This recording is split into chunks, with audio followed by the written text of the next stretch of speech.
It had been heat treated, so it had that classic cast to it, that rose, almost salmon hue, you know. Hey Walter, there's no rock show, okay? You said that submarine would be free. Take it right here.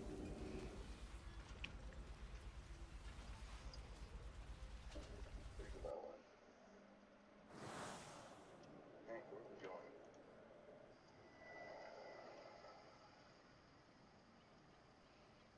You're hungry.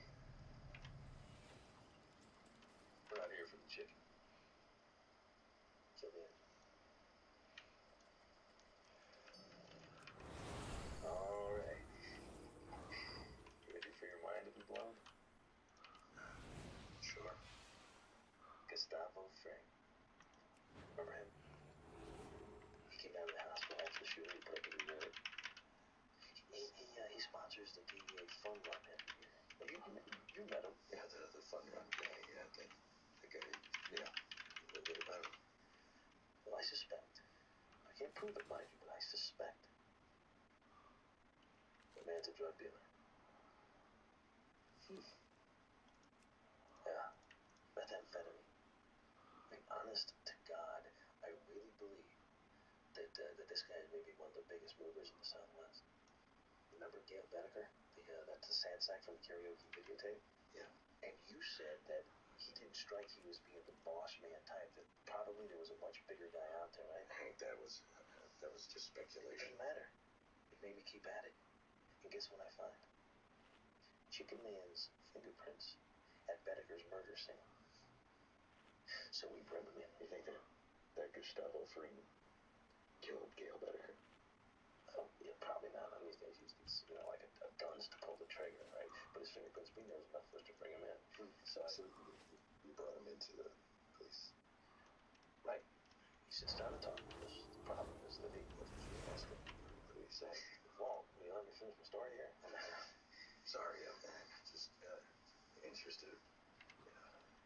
All right, so we bring him in, and he proceeds to kick our asses. Okay? He's got an explanation for the fingerprints, all right? He's got an alibi for Gail's murder. I mean, he's got reasons for everything. This guy is terms of endearment convincing. So he's not guilty? Yeah, as far as DEA and APD are concerned, he's not. Officially, Fring's not a suspect. But I'm telling you, something deep down says he's my guy. Just gotta prove it. Hank, why are you telling me this? I need a favor. What favor? See that Volvo station wagon over there? The guy drives a 10-year-old Volvo. It's brilliant. Anyway, listen. What I need for you to do is stick this on it. GPS tracker. Wifey thinks hubby's screwing around on her, but she wants to be sure. Stick this on the car. This right here. Let's see where it goes. 446678. 289. Scramble. Unfortunately, it's not live view, so we got to come back later. Take it off, stick it in the computer. Still, pretty amazing times we live. Hank, isn't that illegal? I mean, is there some sort of unlawful search? Something? It's extra legal. So trust me, it's our little secret. 5, 4, 3, It's 2, easy. Okay? 1. Here's what you do. PI fuzzy static. Haha, snuck in as holy. You guys are gonna be mad at me. You're welcome.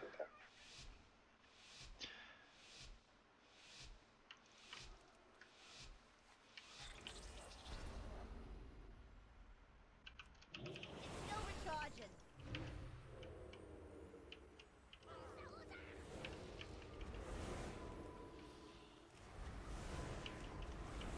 PI Katus.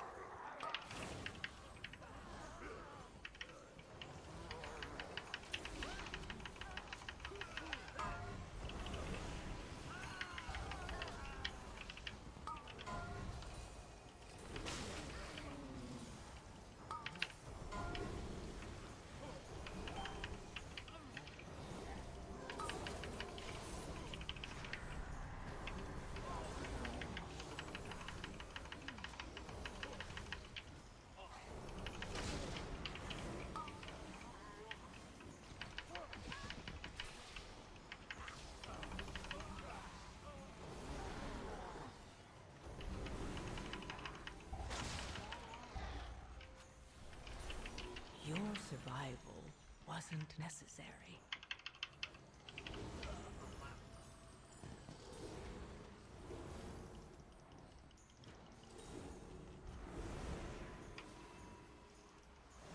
I can't believe I just did that, bro.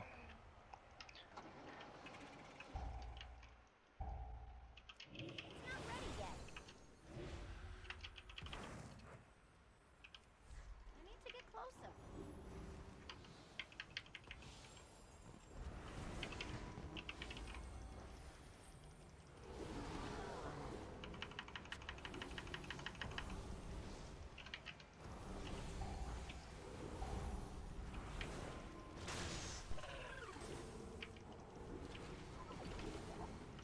I just gripped him into my party.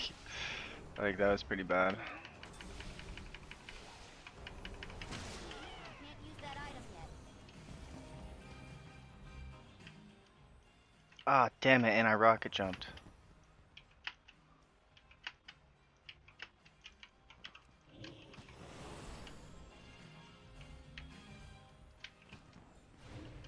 It's still recharging. I just remembered I can do the skip without anything. I can't use that item yet. What am I in combat with?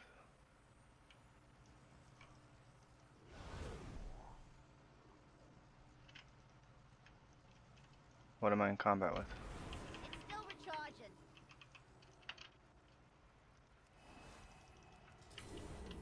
It's not ready yet.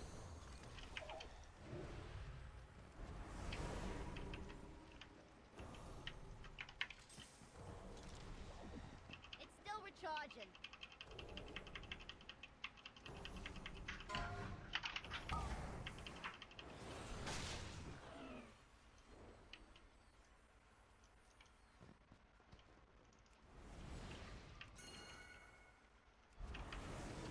I can't use that item yet.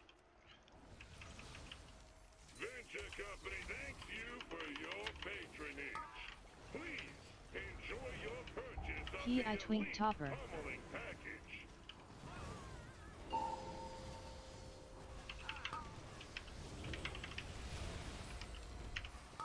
P.I. Fuzzy Static.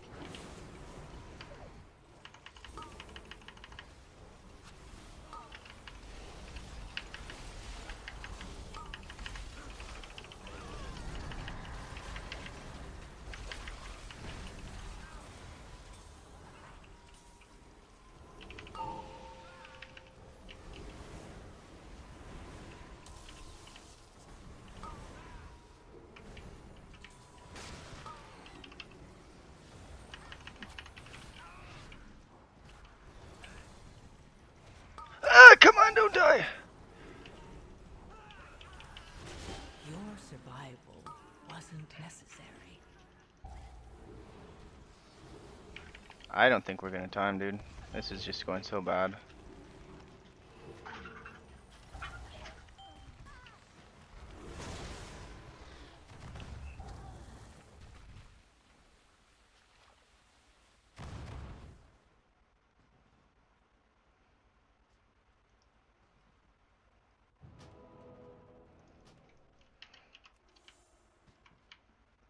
It's not ready yet.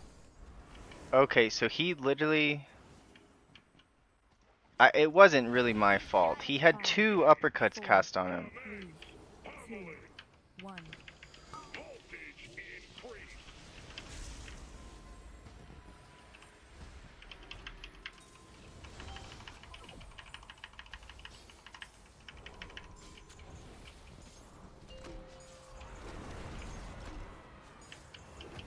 Damaging this unit violates the terms of use.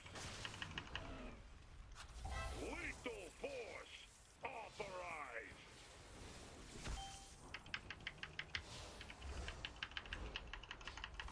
It's a mastery buff P.I. now. Hus. 5, 4, 3, 2, 1. Voltage increase.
5, 4, 3, 2, 1.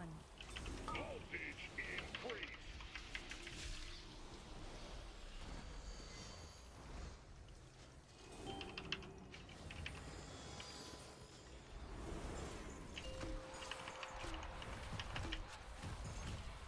Damaging this What? violates the terms of use. P.I. Twink Topper. Lethal force authorized.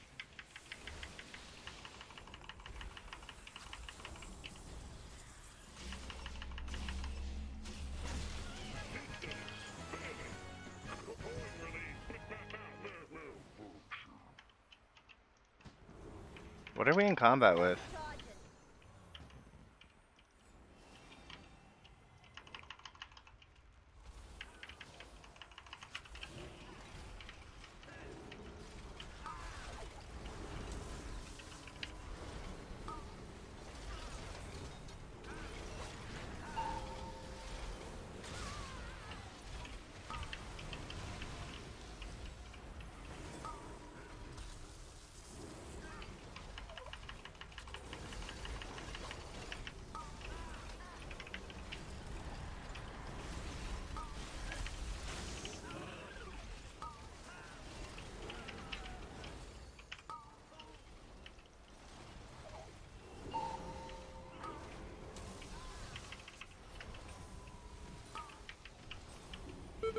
Only the strongest survive. That's okay. Not really. I mean, 5 deaths is a lot. It's a very big pull we just did though, so I think it's probably pretty time neutral. Because we just doubled up a pull.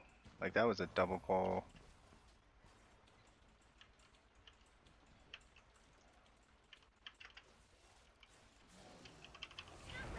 I did drop combat somehow though, so that's probably good. In case I had that weird bug. It's still recharging.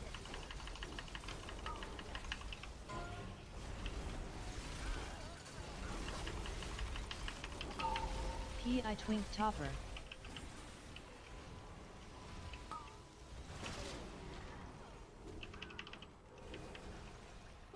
It says I died to Azerite Extraction, which I think it makes sense. I just thought I wasn't in any of those, I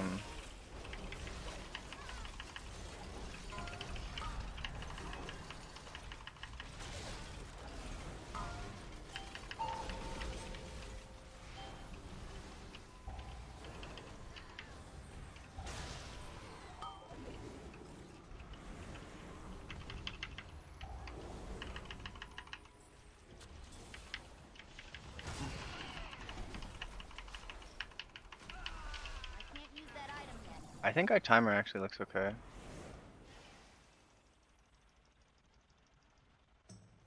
This is so stupid, dude. I'm not gonna get any mana drinks? Like, I have to, like, budget my I mana the hate whole this. time here?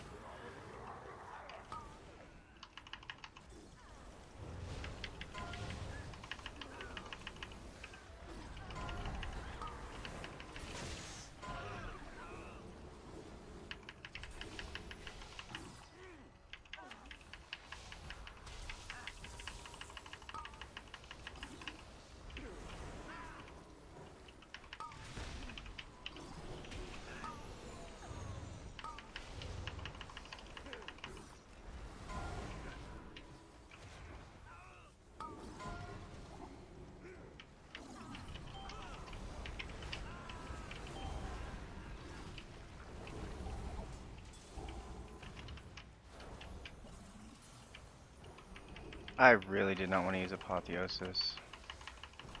I am so screwed. I hate this dungeon and this freaking combat bug.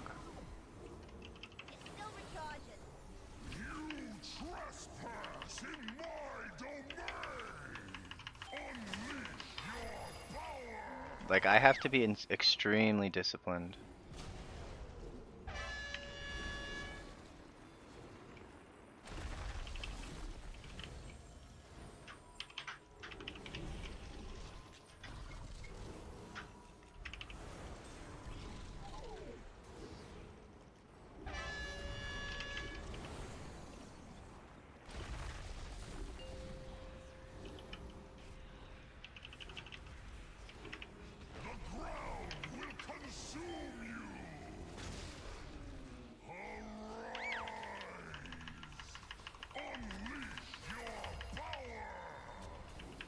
this pace, I'm not gonna make it.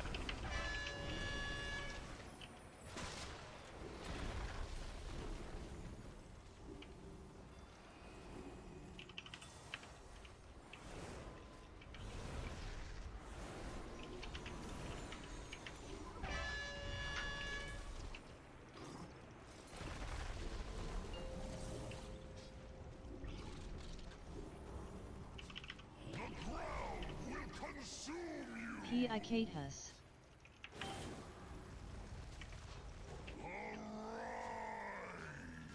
I gotta make it 17 seconds without any mana.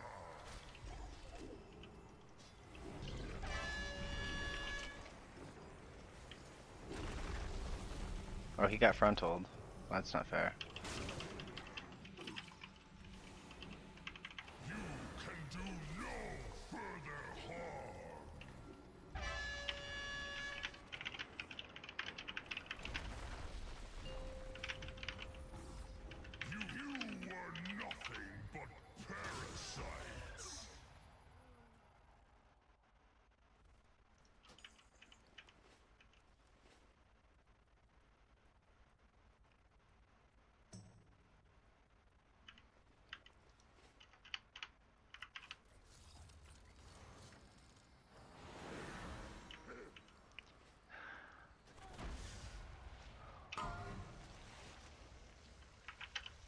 Alright, so I've gotten to try 3 15s.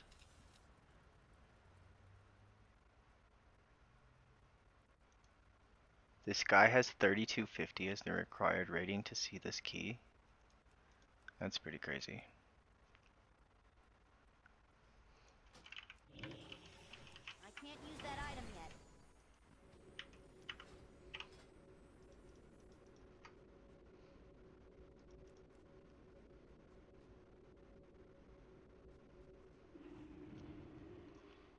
Do I apply to this key as holy? Maybe. Let's see if I have speech chat on. I'll refresh it. I don't know if it's working. I have an extended supply of goods for I did get into a 16 though. I've had 3 tries at level 16. Failed all of them. But I've had 3 tries now. That was fun.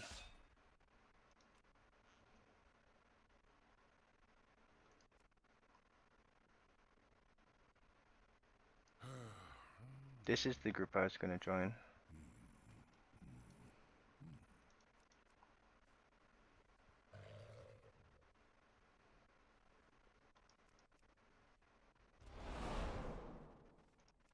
I don't know if I want to do this group.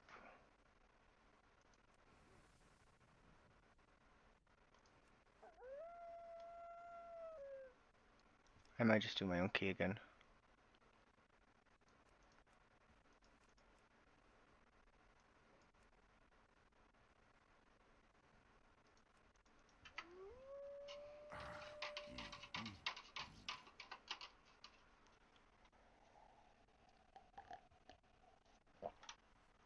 So what happened there is we were stuck in combat for literally like 30 minutes. Um, we were stuck in combat since the first pull. And so I couldn't drink. And so I started the boss with like 40% mana. And then I ran out of mana like 10 seconds before Apotheosis came up. So if I had had mana up till Apotheosis came up, I'd have had another 20 seconds, then I might have been able to get by, but... Was I in the Prayer of Healing spec, maybe? That could have been what was going on. Because I was looking up a Prayer of Healing spec. I was in the Prayer of Healing spec. No wonder. That's not good.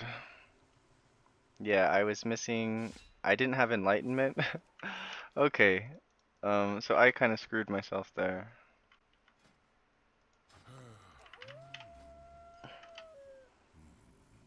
I was thinking, man, it felt like my mana was pretty rough. So, you know.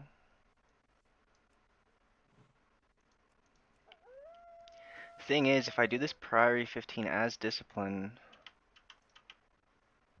then like odds of them inviting me to the 16 are pretty dang high. Because I'm really good at Priory as Disc.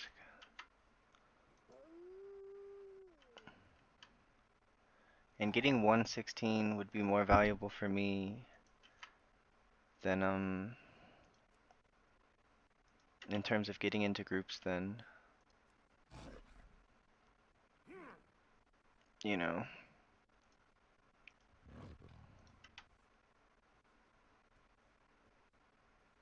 than getting a 15 Priory again as Holy instead of Disc. Not sure what to do.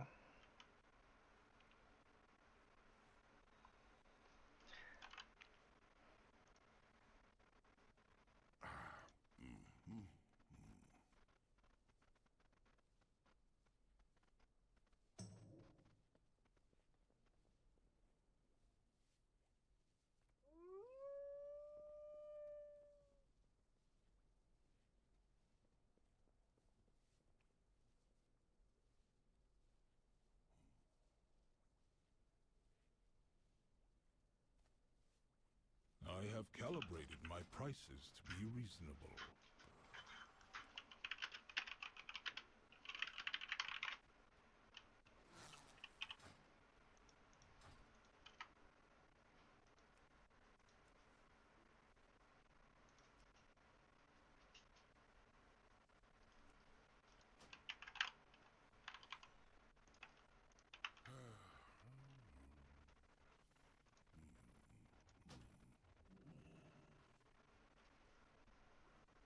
I'll play Workshop as Disc if I get in. I think it's a little better for me to be Disc and not Key.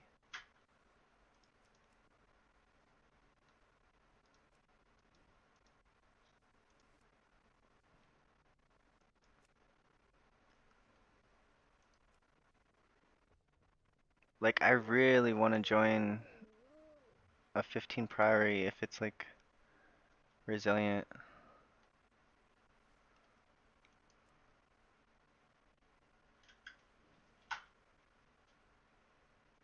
Guy got a Resto Druid.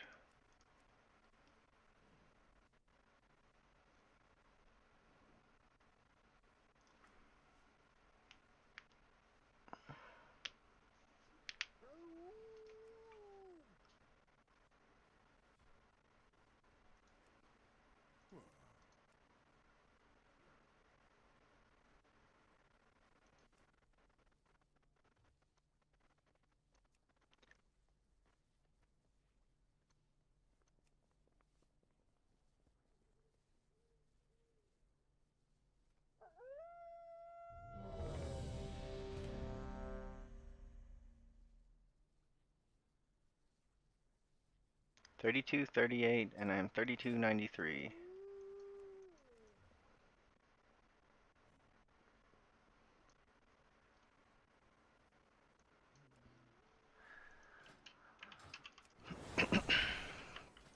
So the plan is to sneak into Priories Holy. So let's make sure I have a good spec for it.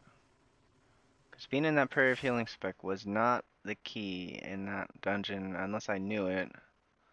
Like there is a certain amount of AoE in that dungeon, but I did need Enlightenment. Like I think Enlightenment's probably better than Symbol of Hope. Because this is permanent 10% mana. And just in terms of mana, obviously in terms of the defensive, Symbol's better, but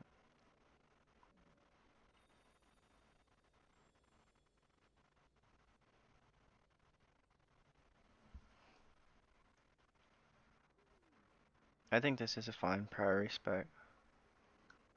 I should maybe spec out of this and spec into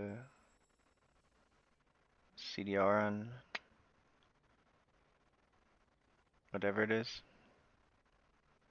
Psychic Scream.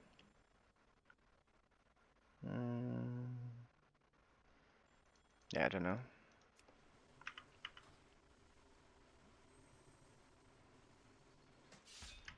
Does he have a resilient key? Is this like a push key for him?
The coreway must be protected.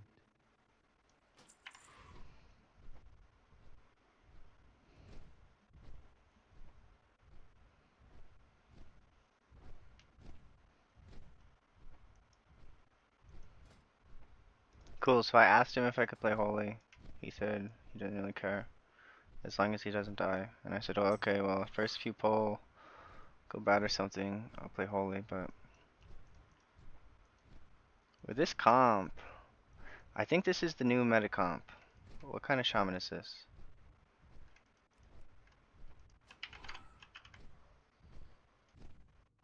Enhancement? I really think this is the new meta comp.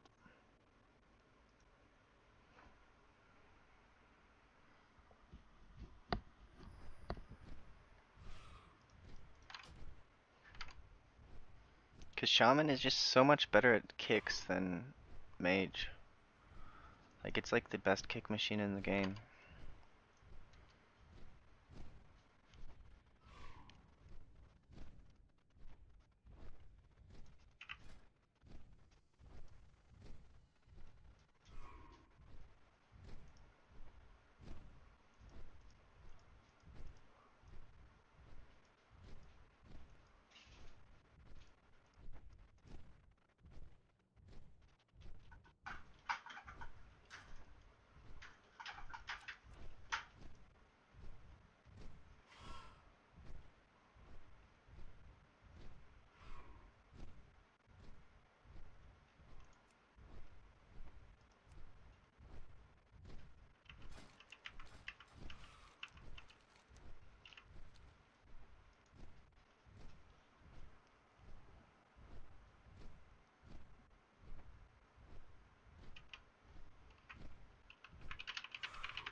The orphans of Merodar have been asking to play with you again. I think they'd appreciate it if you...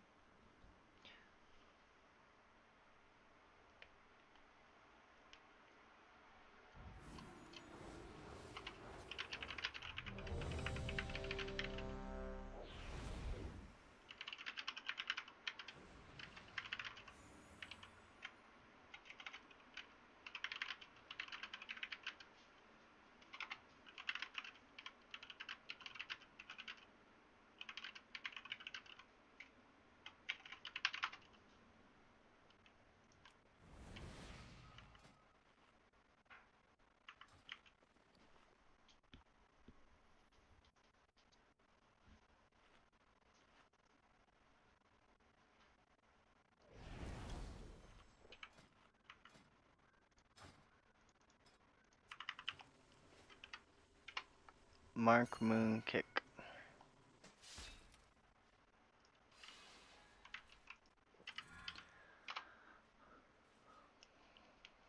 Not sure what that means. But I got approval from the head honcho. Guy's bloodlusting to build his stacks. What a Mongo. His name is literally Mongo. That's why I said it.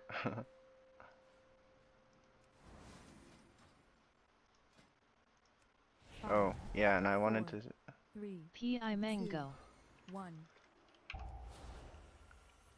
And I got my apotheosis off. Let's get my light weaver stacks up. The expedition built the priory as a place to contemplate the mysteries So of I have Eldar. 3 stacks of instant heal. But of late, the devotees have become secretive, hostile. The guard sought to kill you. And Captain Dale cries protecting something. 5, 4, 3, 2, Each of his lieutenants 1. bolsters his tactics. Draw them away and defeat them.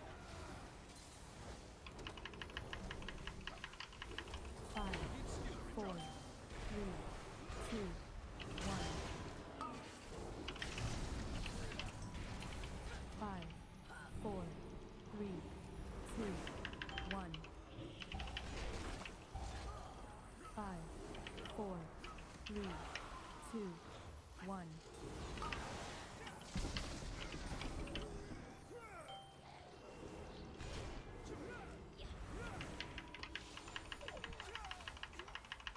Five, four, three, two, one.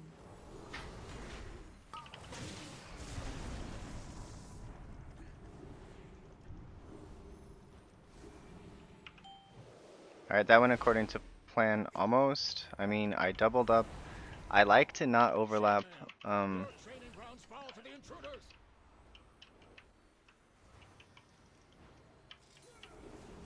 I can't use that item yet.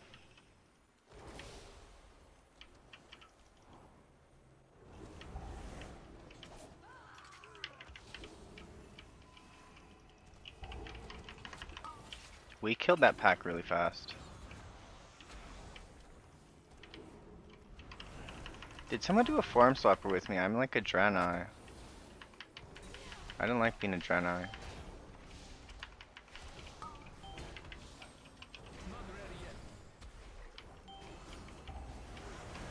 That was actually like textbook baiting right there. So on this,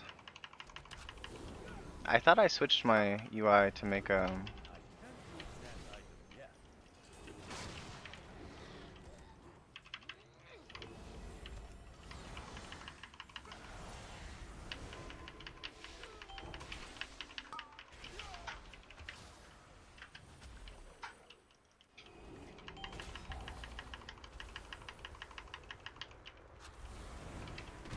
PI News Law.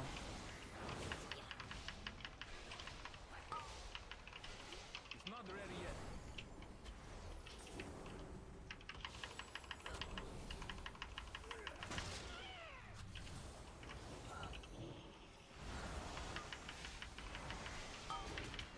It's still recharged.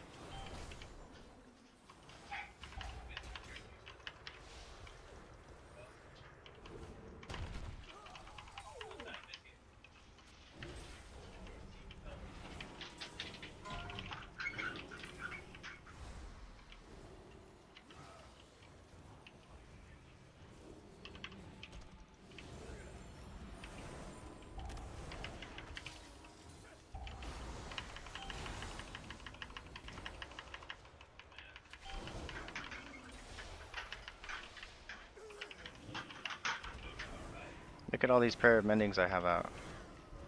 Everyone is full stacks, like it's gonna just like eat itself. That's why I'm just like so mad they won't fix it, like make it stack up to 21. It makes no sense.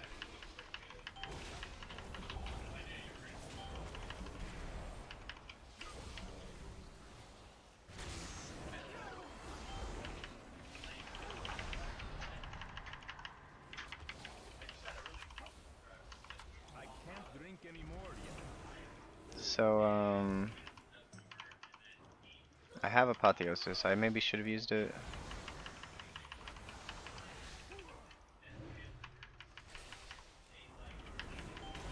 I mind seeds that pack there.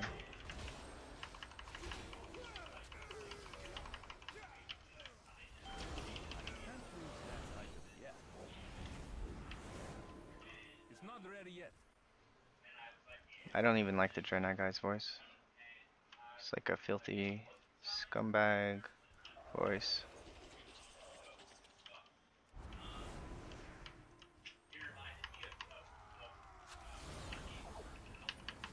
PI News Law.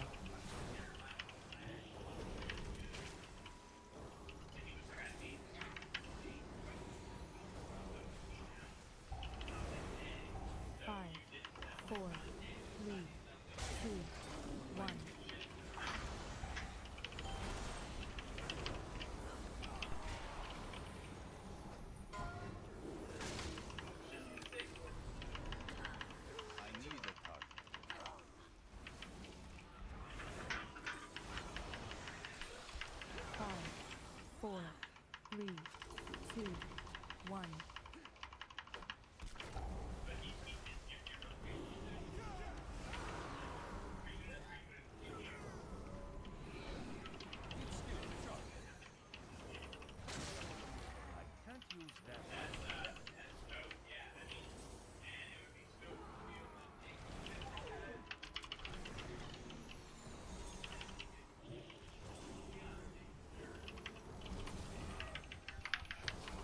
So I had aggro and I'm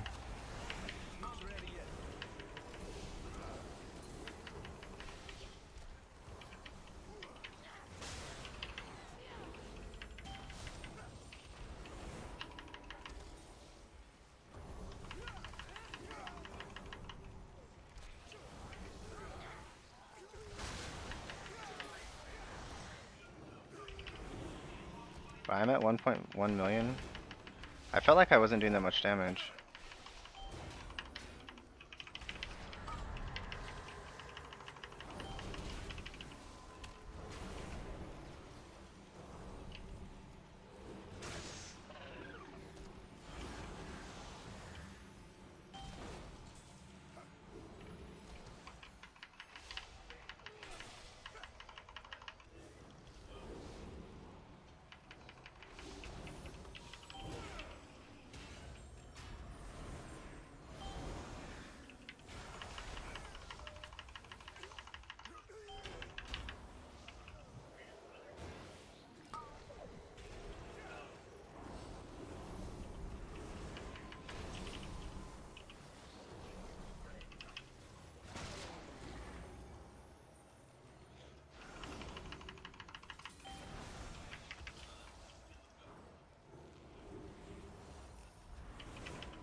You won't peel off anymore. You must defeat Dale Cried. Tainer, the intruders defile the altar of the sacred flame! It's still recharging. It's too far away. PI News LOL.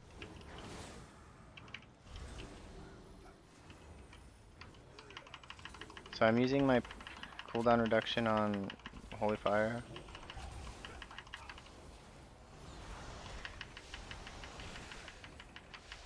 Show them the power of the flame!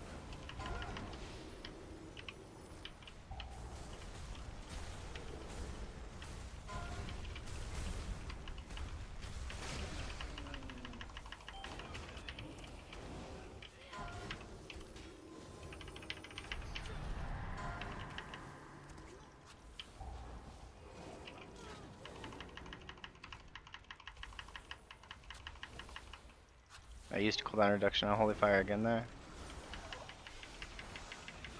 Put an end to these heathens!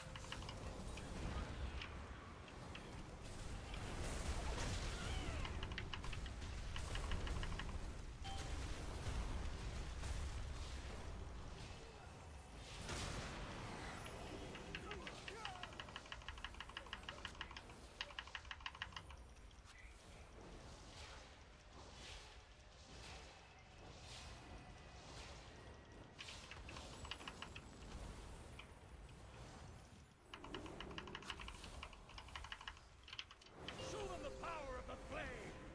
It's not ready yet. Ours is the true path for the Arathi!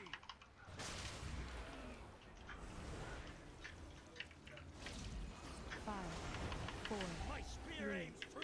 two, one. Feel Ember's wrath!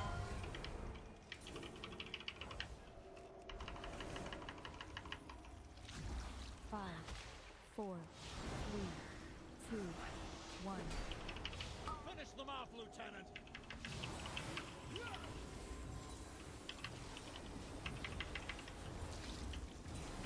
Five, four, three, two, one. My fang and claw! My spear aims true! PI Mango.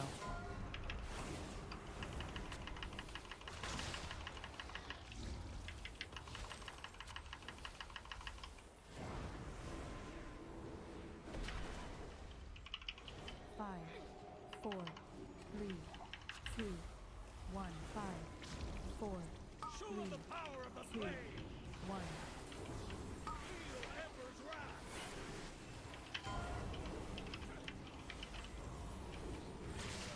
My spear aims true!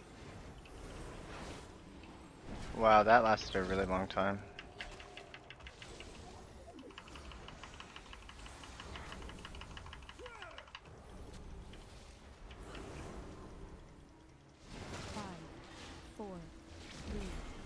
2, 1. 5, 4, 3, 2, 1. Man, we have no damage, dude. My spear aims true.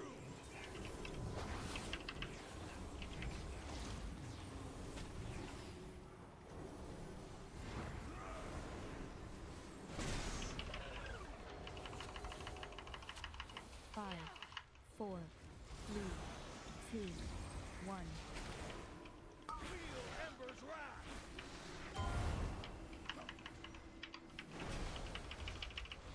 5, 4, I did have to use health potion. That was pretty sad.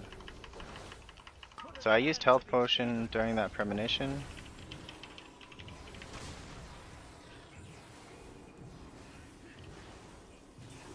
5, 4, 3, 2, 1.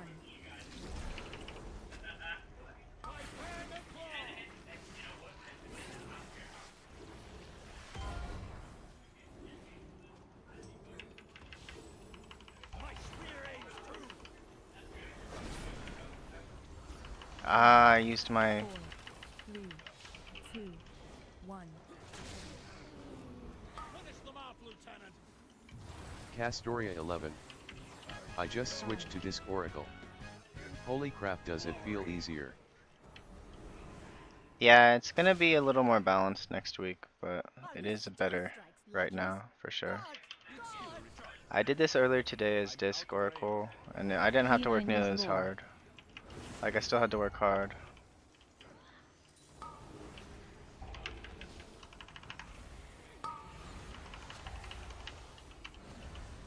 Castoria 11. I just find I have to drink so much as holy. It's kinda true.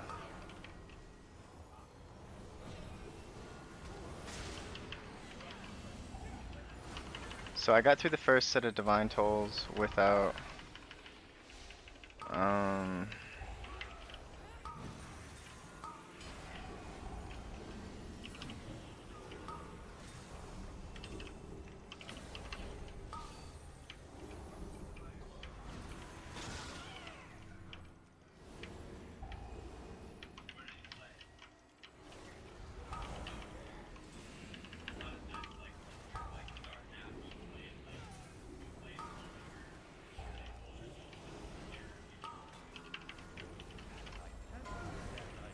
Come on, bro. They belong to that old Go fierce bear, sister like, Blade. once. Destroy these outsiders. Oh, I only had 3.3 seconds?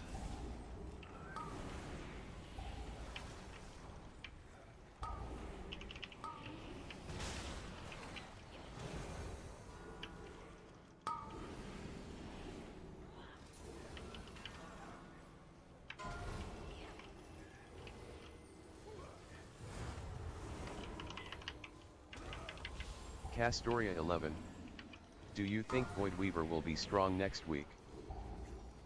It could be.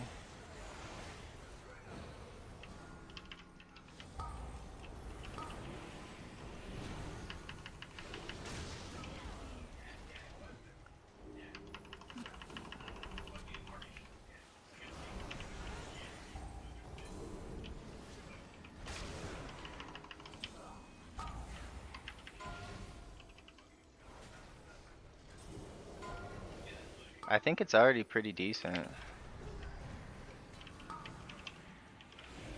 PI News Law.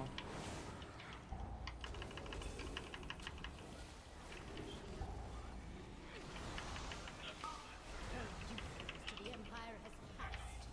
Soon, the true faithful will arise, and the Arathi will be mighty.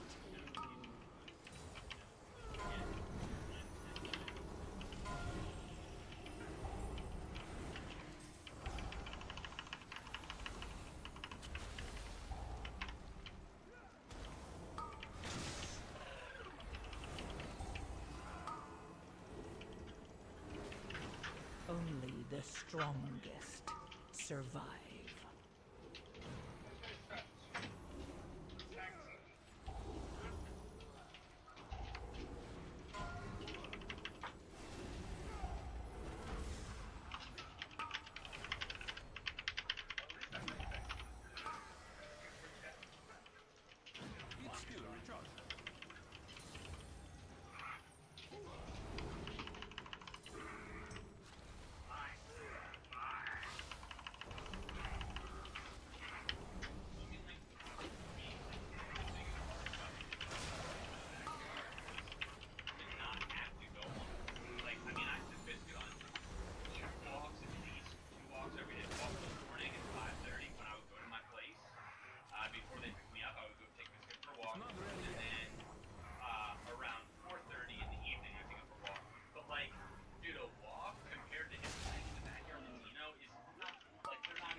rival wasn't necessary. The other was good enough, but yeah, it was not.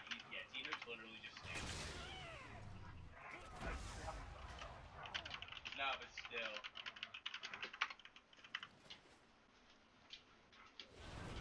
Yeah, he pulled it right out of Biscuit's hand. But see, if you watch them, they pay attention to where they bite. They won't bite you on your hand. Oh, Biscuit and Dino's let them win for a minute. Oh no, they're very. Yeah, they both pay attention to Yeah, that. no, Biscuit's never bitten anybody.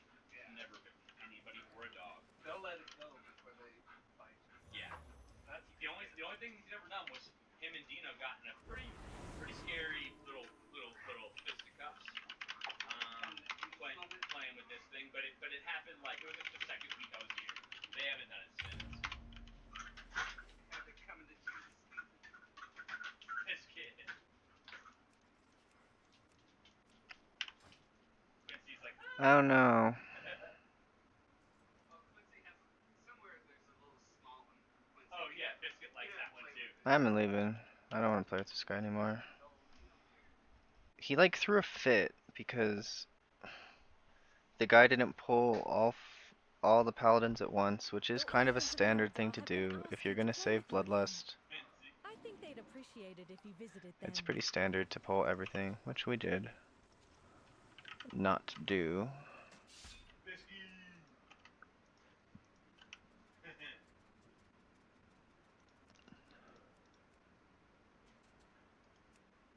I'm just mad that he threw a fit and didn't Dino gets like not worn out, but he gets like he's not like Biscuit where he has to be doing something all the time.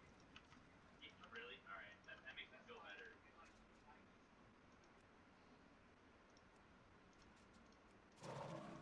Right. Yeah, I mean, like I said, no, but he doesn't fuck anything up anymore. I've never seen it. I haven't seen anything he fucked up. But like I said a million times, when I bring him into my room, he will trot around with one of his little soft toys, like being cute, and then he lays right down and he's great. But if he is out of the room with us, he is going to show off and trot and run and be silly. right, because you don't discipline him. If you disciplined your dog, he wouldn't act like a jackass. I can tell. He's a lot like me. I wish I had his. He's just silly. It's like, no, dude, you just need to fucking tell him to calm down. He's like 2 now. By the time they're 2, it's the master's fault. If your dog misbehaves, it's not the dog's fault.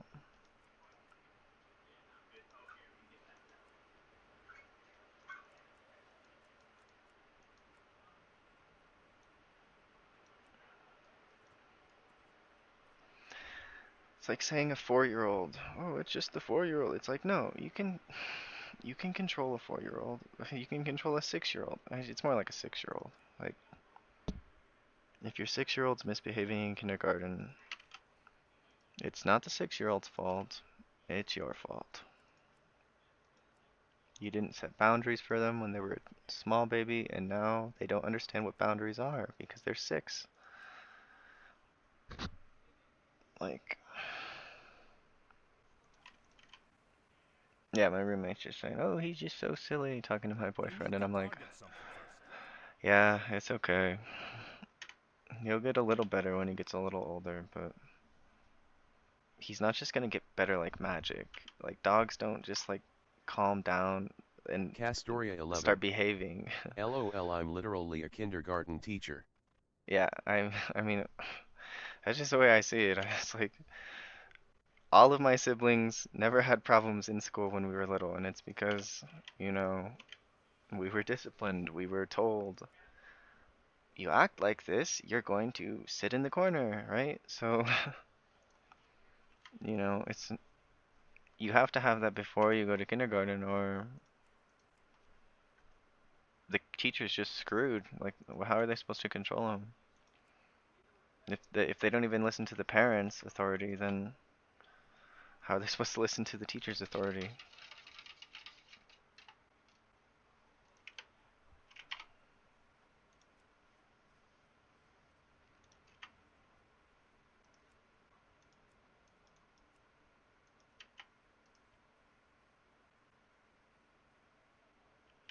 I don't mind the dog.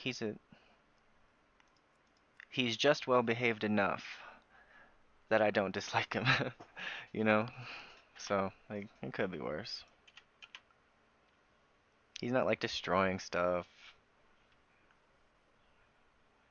He just doesn't come when he's called, you know?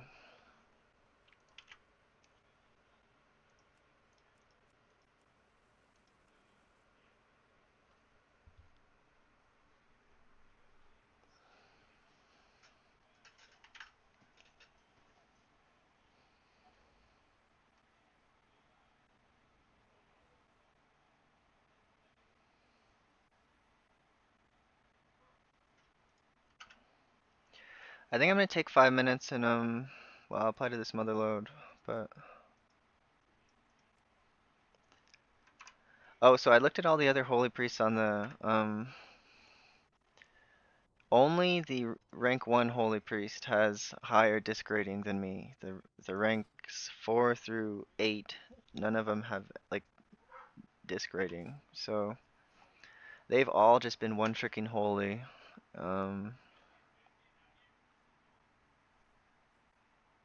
So they're at a disadvantage to me because I can I can apply as disc, and they see my disc IO. They say, "Oh, this is a disc player." Then I switcheroo. And the current plan is if I get into Motherload, I'm switching Holy. If I get into, that's the only dungeon I don't like disc on, like, and I think I will perform better as Holy. So it's like I'm not trying to troll them. I'm just trying to perform the best I can, and I think I'll perform best as Holy in that dungeon specifically. I'll do more damage.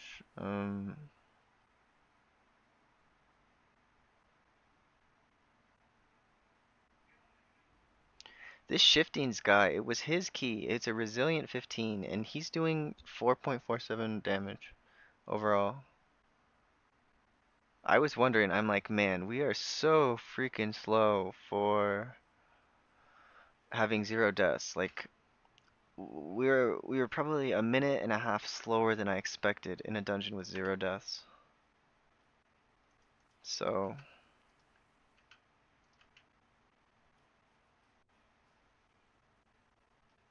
like, I expected to have like 5 seconds left on the boss when Lust came off cooldown because we had 0 deaths. So I'm like, hmm.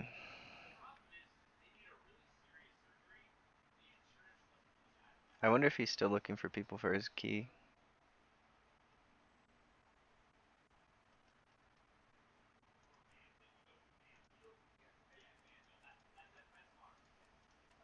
Castoria 11. Seeing your logs, I think I don't deal enough damage. Castoria 11. I'm currently farming all my 13s. 13s are almost um when I was doing up through level 14, I didn't care about my damage at all.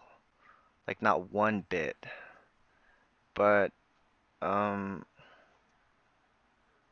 on 15, I try a little harder to do more damage and use a few more premonition of Castoria insight. 11. That was a bit my mindset. Yeah. Your damage on level 13 doesn't matter at all. People have so much gear now that if you're not timing the dungeon because of damage, it's not because of the healer, it's because of the DPS. Like if you have less than 4 deaths, you should be timing every single 14, no matter what, with current gear level. If you have less than 7 deaths, you should probably be timing 14s. Like without healer damage. Healer damage is so insignificant. Like um the difference between me doing 300 and 700,000 overall damage, it's not gonna make the difference. Like I should be doing 300k. Like if you're doing less than 300k, I'd try a little harder to do damage, but don't do it damage at the expense of the team's life. Like that's not gonna help you.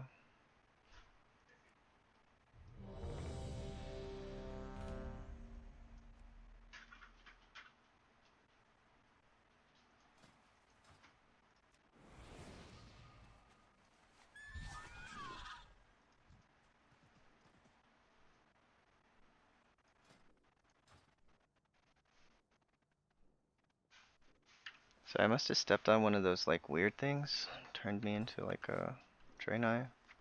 I'll keep Draenei. It's nice to be tall. I just don't like Draenei at all. I think they're like the ugliest. And it made me a Draenei male. And my character is a girl. Like, why wouldn't it make me a Draenei female?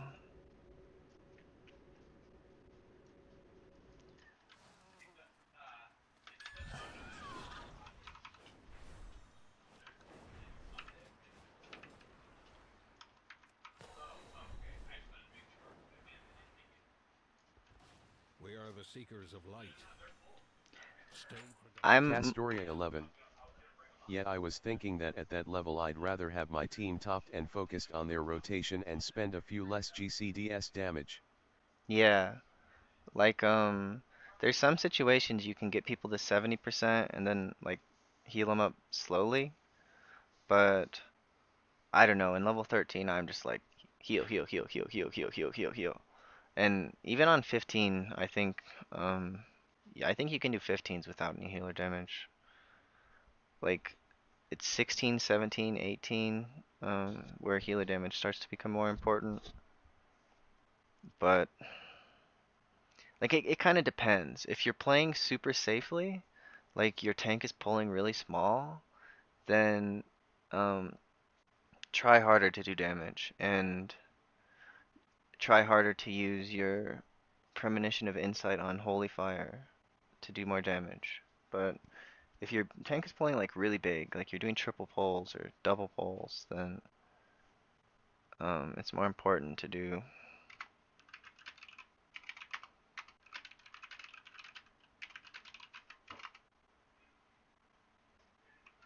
Castoria 11.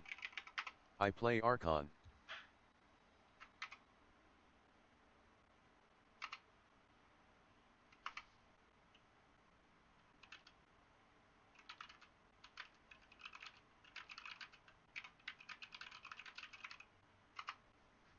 Foreman says pipe's leaking again. Fly up! Glue them shut!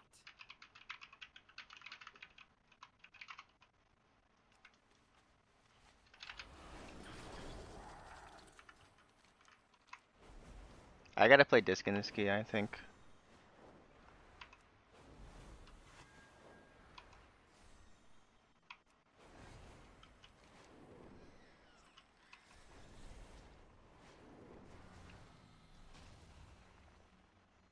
Yeah, I gotta play disc. That's a bummer. I have many, many wares. I got some new, like, I kind of like this new.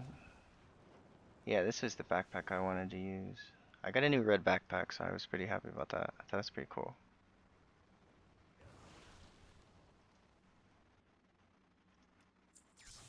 Farewell, friend of the tunnel.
I honestly feel, I really think I like Holy better in this key.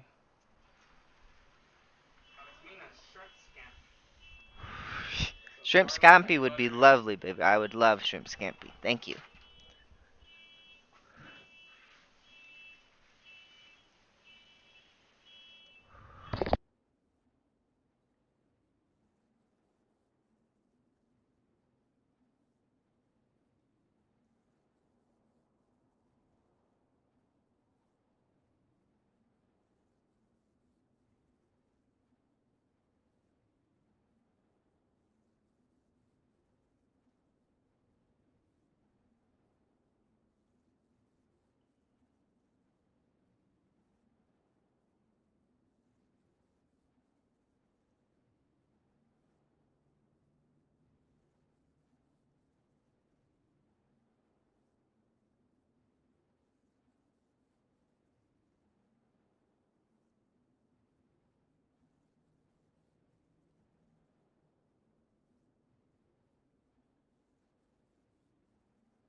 So I gotta train like Colterian and engineering.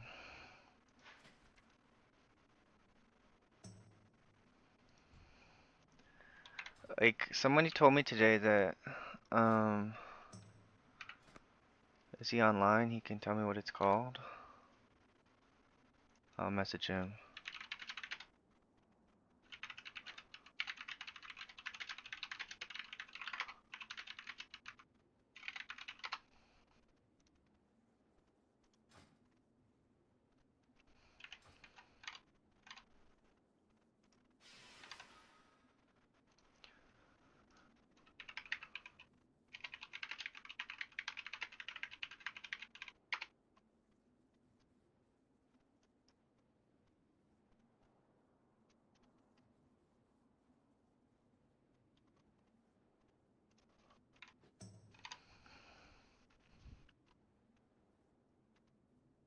High Tinker's Cape.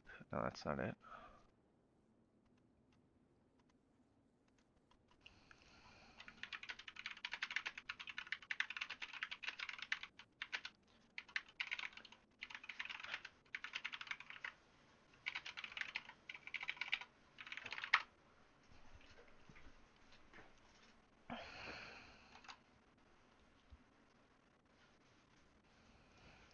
Let's see. I'll try to find it in the game.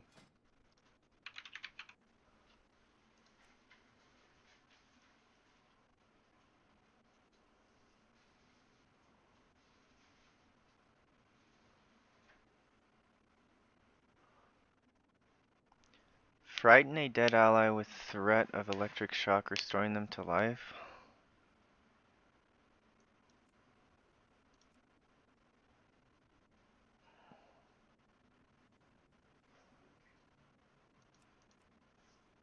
Mm, I don't even have Colterian engineering learned, so I can't select it.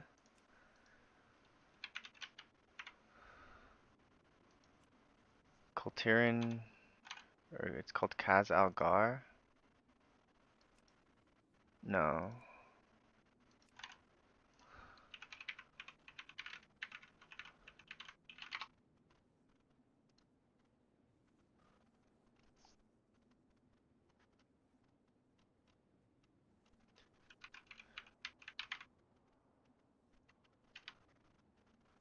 Magical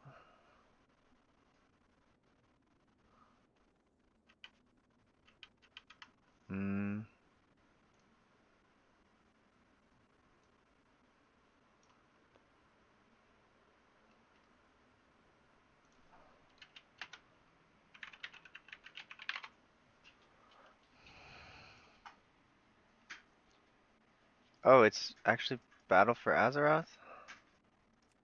Okay.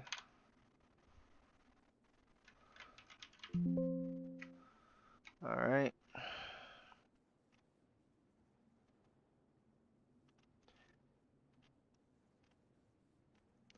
Ranged enchantment.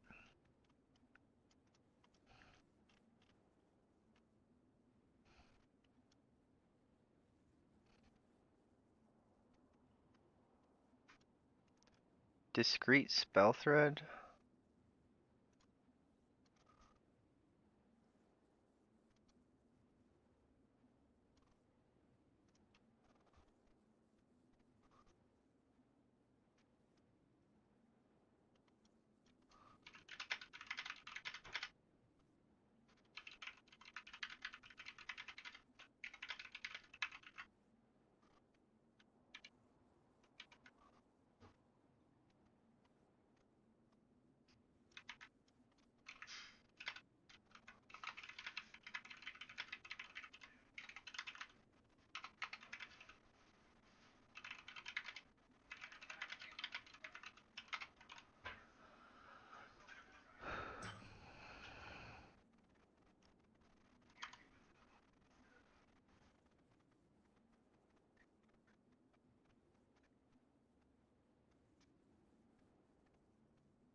Let's check my gear thing. So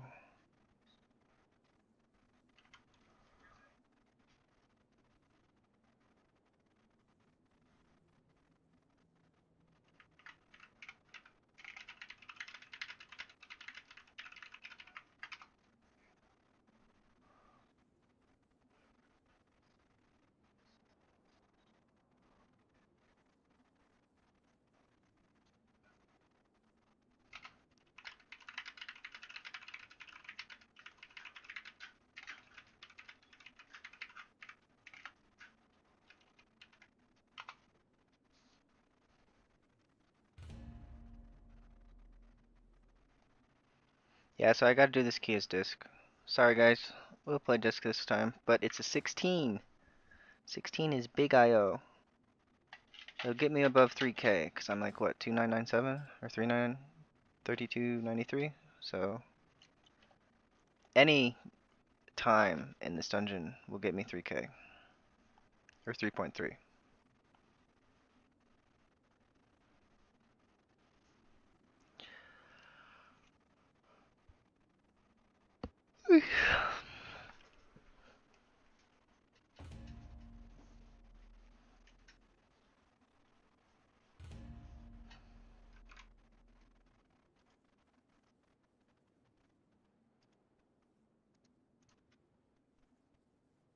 Let's go to this Twitter post.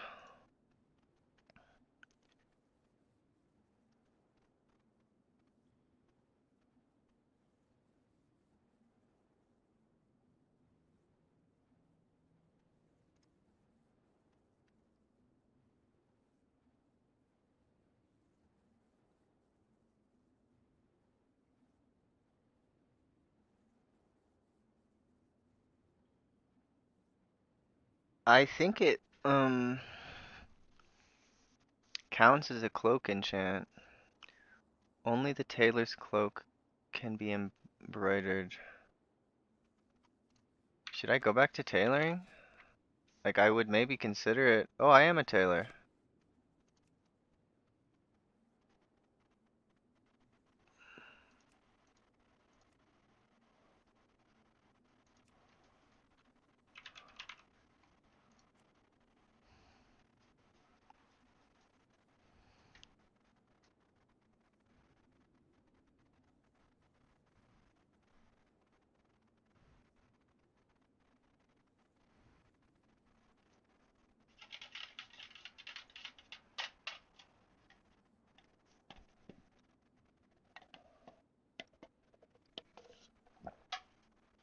Alright, I finished my coffee before 7 p.m. That's pretty good.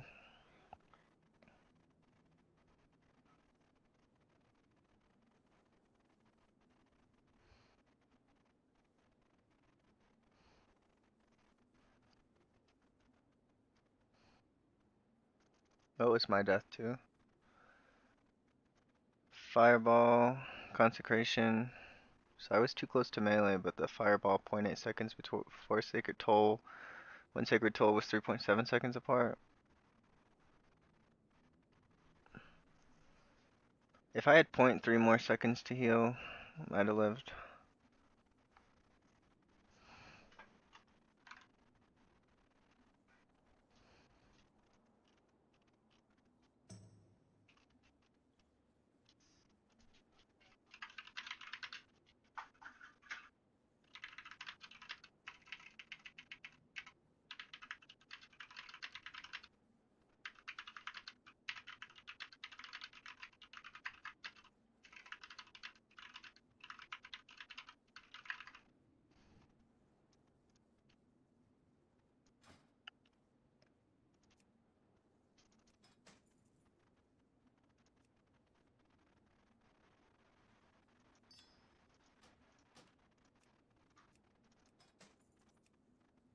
Question is, should I get rid of this and put the avoidance thingy on? Or the,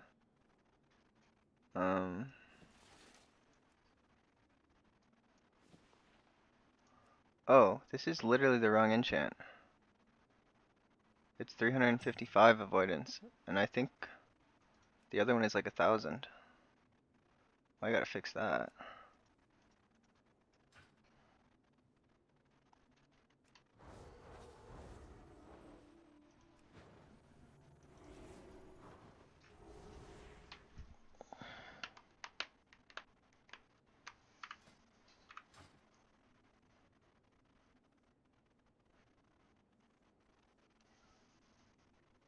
Let's see, so for Dark Flame Cleft, is there anything, do I need Leap of Faith? Maybe. I kind of maybe do. Cause I need Master Spell, so I can't drop that. So I drop Throes of Pain for a little less Shadow Pain damage and get Leap of Faith. I think a lot of players use Body and Soul and Leap of Faith. But this is extra mana, like, and 5% damage. I like how this still says Purge the Wicked, and that doesn't even exist anymore. But this still says Purge the Wicked. Oh, I needed to edit my bigwigs for this boss. Like, second boss. What's the stupid ability called? I always like...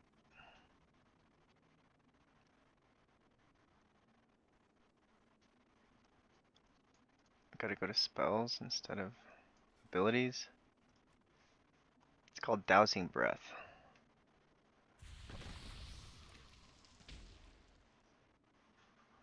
Yeah, so I had it kind of mislabeled. Because Dousing Breath is the important one. That's the one that needs to be green. I'm gonna put a countdown on it too. In Spanish. Spanish countdown. And then Extinguishing Gust. I'll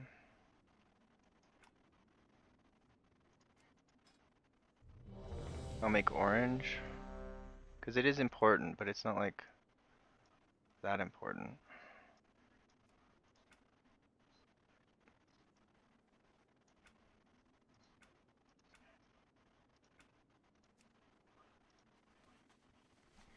I gotta use another flask as well.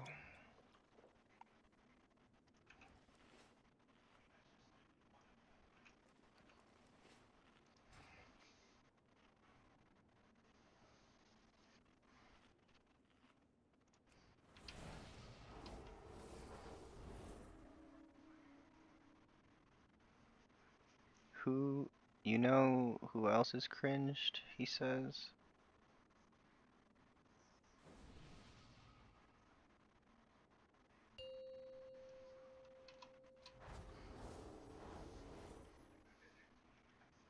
He didn't link the route. So first pull is standard, second pull pretty standard, third is standard.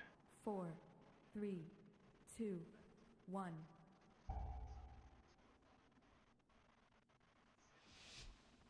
So we're doing a triple pull. I didn't get Leap of Faith.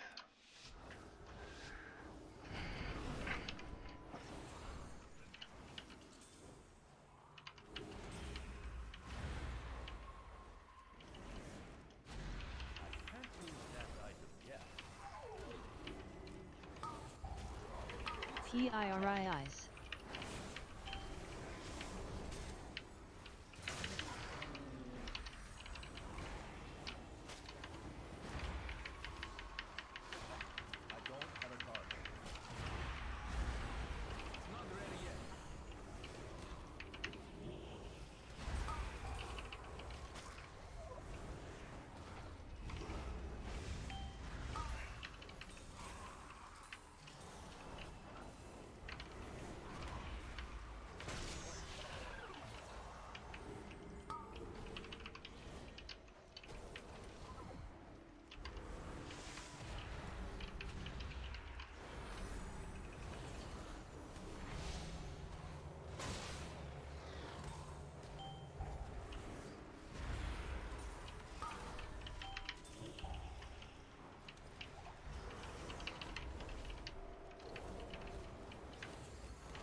So for the next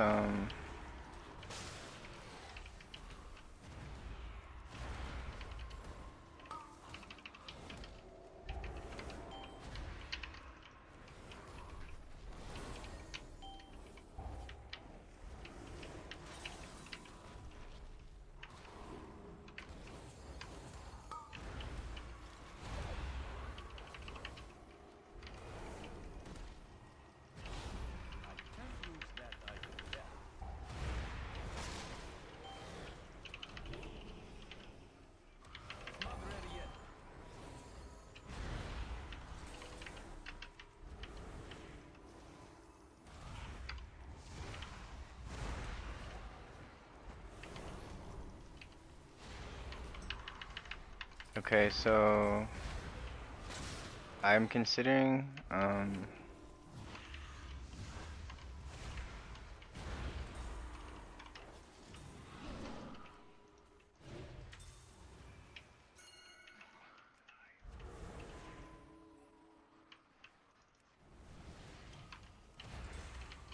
PIRIs. this key is going really well.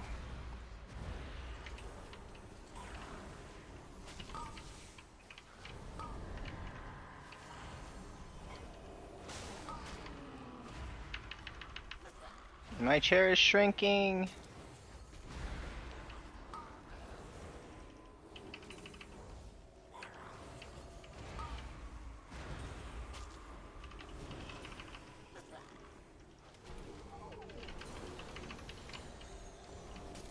Had to use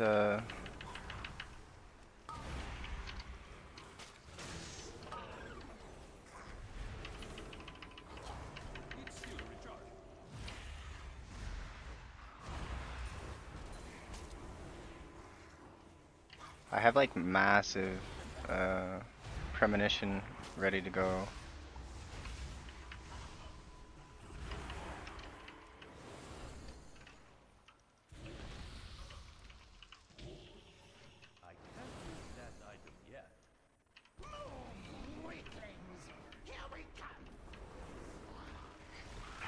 Can finally fix my chair. I hate getting shorter. My stupid chair, I need a new one. It's like the least important thing though.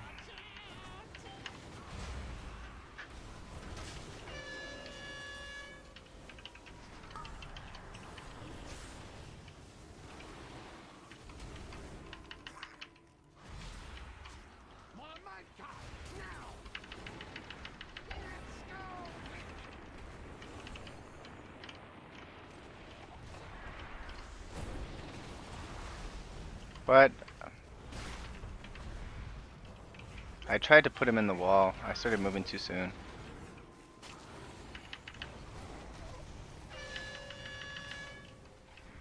PIRIs.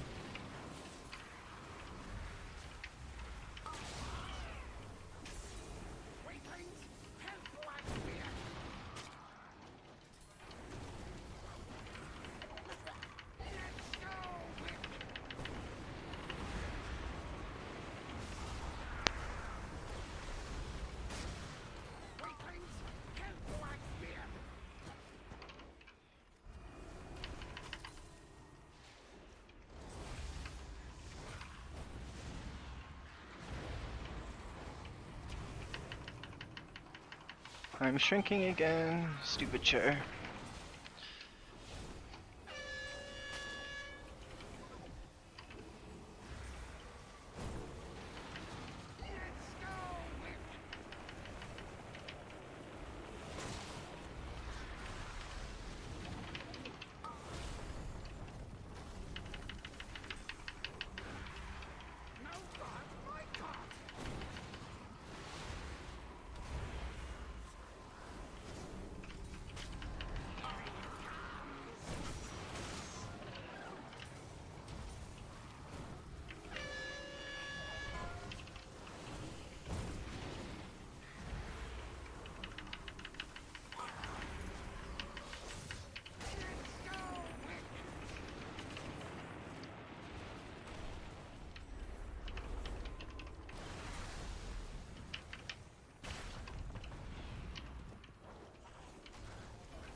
So we're coming up on very difficult triple pull. So next pull is gonna be all 3 of the candle guys at once.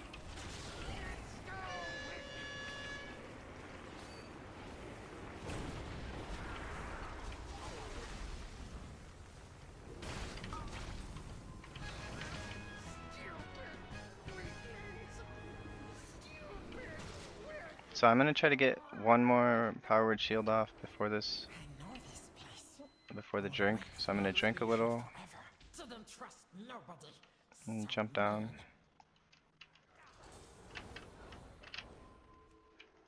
Quick, faster, faster. I'll catch up. PIRIs.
Only the strongest survive.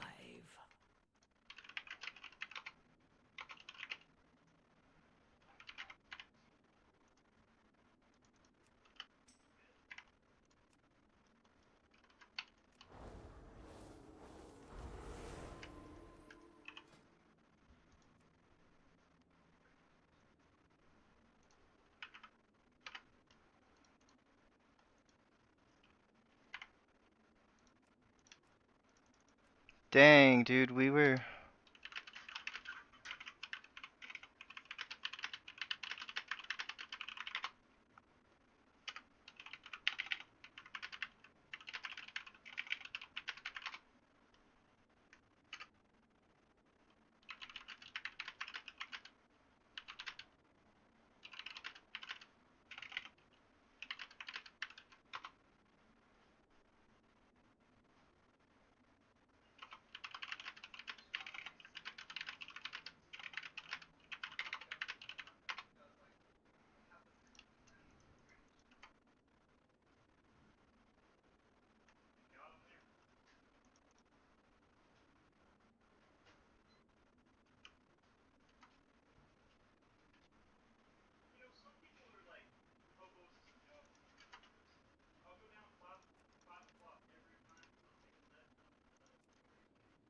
That was unfortunate.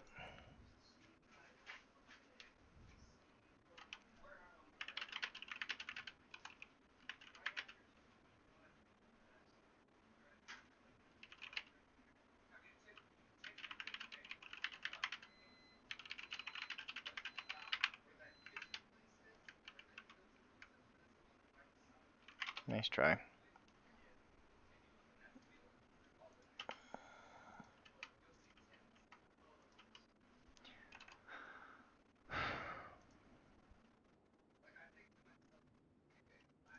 Oh, I should go get that. It's a Zandalari pattern. Do I know it?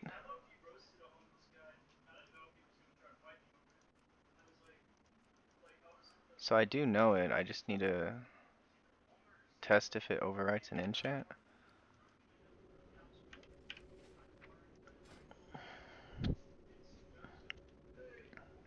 If it doesn't overwrite an enchant, then I'll do it.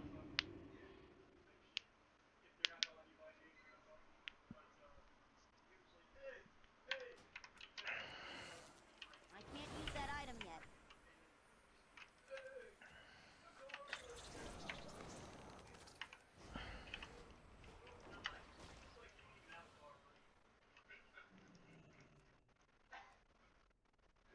I think Rookery Disc is better. A little bit. Ah, a new experience.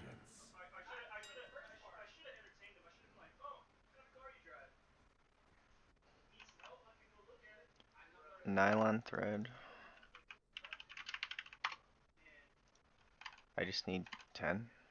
Let's buy 30. And then deep sea satin.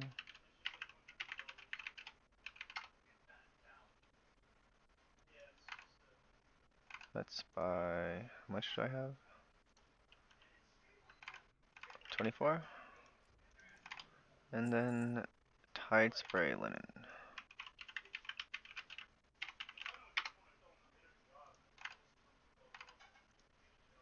60.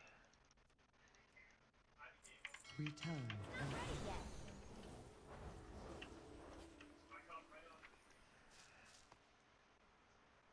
So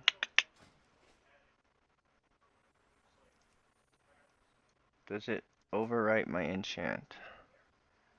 It does. It's not worth it. It overwrites your enchant.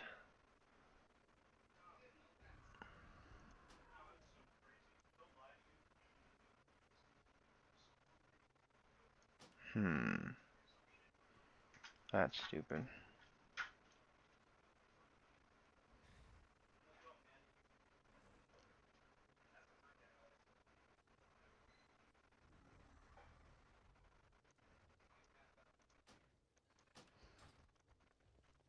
Yeah, it's not worth it. I'd rather have avoidance. Like, it doesn't help me to take less thread if I just take more damage from everything else. I've also got to get the Winged Grace enchant. I have calibrated my prices to be reasonable.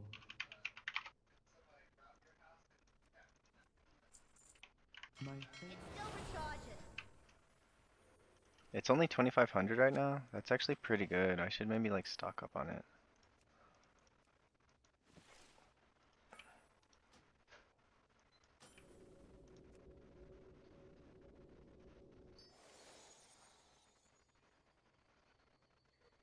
Hmm.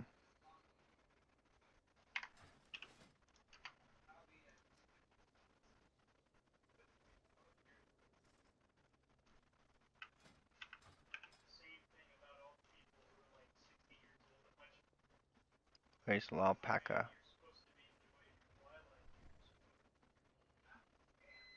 Where's Lalpaca?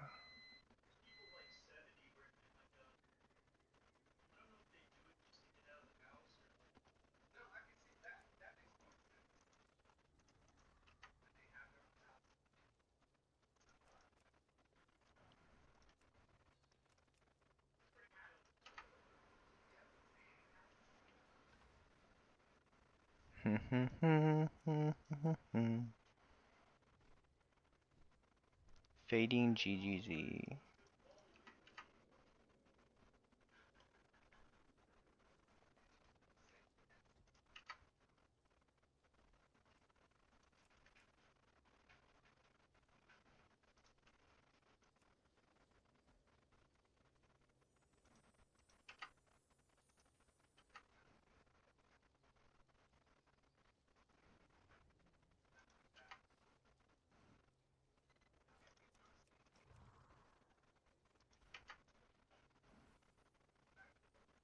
I wonder if my friend has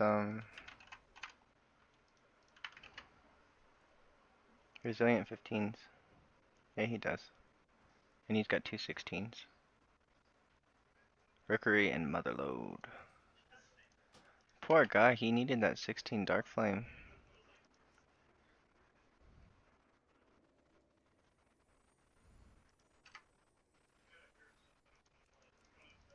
I needed it too.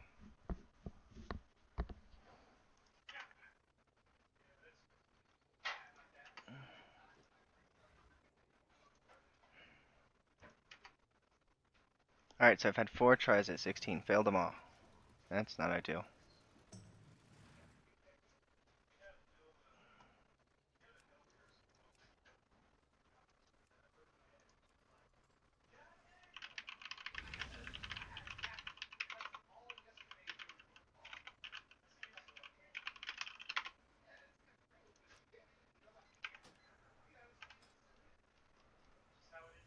Where the heck's Lopaka?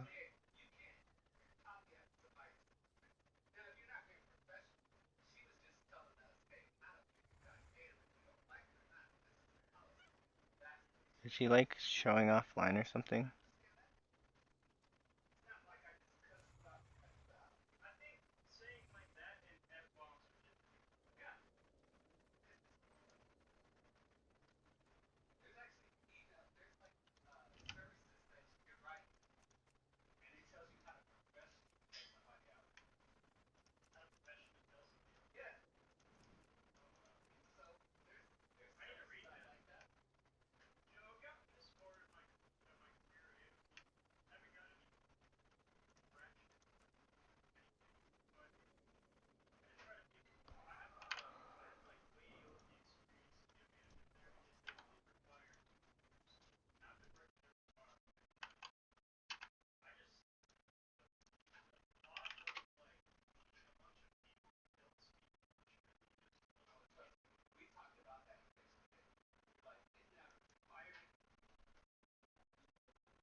And you haven't heard people just complain about PI needing to be gone for so long, partially because they nerfed it, but I think the other part of it was that, like, pretty much all of the hate that was thrown at PI was just redirected at AUG. Because AUG was just, like, basically the concept of PI, but they just made a whole class about it, and then that just made everyone go crazy, and then everyone forgot. But now that AUG is dead, people are starting to bring up PI again because they are running out of things to complain about. I mean, PI was a legit issue, though. Like, I mean, this is like kind of inarguable. Power Infusion caused bad tuning updates and classes to be kind of nerfed for no reason, really. Well, not for no reason, but like, okay, let's say, here, I can show you on logs. Let's say this is what Warcraft logs looks like. I like, okay? So you're on Warcraft log. I actually like Holy Veteran Theater of Pain. Like, just a little bit. I like being able to react. I like to be able to spot heal. Big spot heals. Like when people drop low. I mean, it's okay, like, to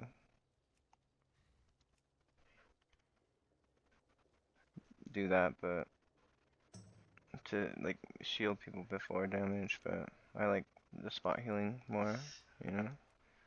And you're looking at the top class. So this isn't true right now, I believe. Even if it is, just kind of ignore that it's true. But look at a boss like, I don't know, like a single target boss, like Sprocket Monger, and look at 95th percentile. Okay, so like, just whatever. Just take this all at face value.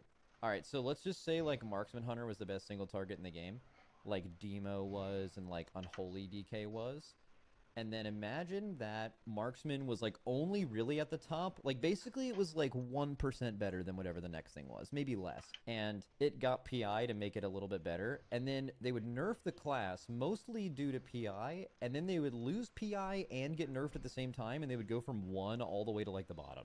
That happened a lot. It happened to Moonkins. It happened to Demo Warlocks twice. It happened Shut to up, Unholy Max. DKs twice. You're gonna get PI removed from the game and I'm gonna be pissed off. Like, that's like the deciding factor for me to want to always main priest. Nice. I'm not sure if it happened, how many other people it happened to, but those ones definitely it happened to. I think AUG is a cool concept, but the lack of other supports makes people mad at only it. Nah, I think that's a bad take. I've heard that take a lot. Like, basically people were mad that there was only 2 DPS spots in dungeons. That was like the primary AUG hate. Was like 2 DPS in dungeons instead of 3, because it's just now a support 2 DPS tank and a healer. And if you had more supports, it wouldn't matter that there would still only be 2 DPS spots. It would just be a couple other classes being in that spot. I don't think that was like the root of people's issues. I think that was just like something people pointed to. They're like, it's just really, it's not that AUG exists, it's that there's not more of them. It's like, really, it sounds like you all just really hate AUG as a concept. And then you're like, well, it's only bad because we don't have more of this thing that we hate. It's like, that doesn't really make sense. I think the other part of it, and this is kind of still the rub that they can never really figure out, is the whole like, for them to Dakota make Dyer. AUG decent. I heard that people are running Prayer of Healing in Plus now. Is it viable now? Yeah, next week it probably will be. Like, it was pretty close before, after the buff, the last buff, and so now it's, I think, really close. You gotta give up a couple things, but I think it's pretty solid. I'm gonna do it in Floodgate, I think, for sure. And then, like, Floodgate, I think is the dungeon that, priests struggle with the most, because, it's like a pretty hard healing check, and I don't even think it's the bosses, like, maybe it is for other priests, but it's the trash that has AoE. Like, healing the Blood Warper is really challenging as Holy. Like, it's not so bad as Disc, but it's quite challenging as Holy. Makes it very difficult. As Disc, it's pretty easy, though. And sometimes, like, when you get to a higher level groups, then they'll skip the first Blood Warper, so you're only responsible for one Blood Warper. And when you get to higher level groups, if you're doing 2 Blood Warpers, a lot of times they'll do a pull in between each Blood Warper, so you have, like, 2 minutes between the Blood Warpers. So you can use all your healing cooldowns on the first guy, and then you have them up for the second guy. It's pretty brutal to, like, be doing 2 Blood Warpers back to back, like, because you can only use like half your cooldowns on the first one and then half on the second one, and so it's like, it's a pretty tough situation, honestly. Good for the people that it's designed for, which are players that want to be able to play with their friends that aren't as good. Just straight Yeah. up, like that is what support is made for. By the way, that's not a bad thing. I think that's good for most games for that to exist. For it to be good for those people, it would be way too fucking broken for people who can hyper optimize it, because it is simply the most min-maxable spec in the game. So because of that, they're afraid of us giga stacking it. They're afraid of it being BIS and high Mythic Plus forever, even though there's very little optimization in Mythic Plus. That they just made it bad for those people, like the min-maxers, which makes it extremely bad for the people that it's designed for. So like AUG is still in the middle of nowhere, where it's like not good enough to be played at the highest level, and it's like just omega dog shit for everyone else. So I don't think you guys have seen the end of AUG. I think this patch, they basically said, you know what?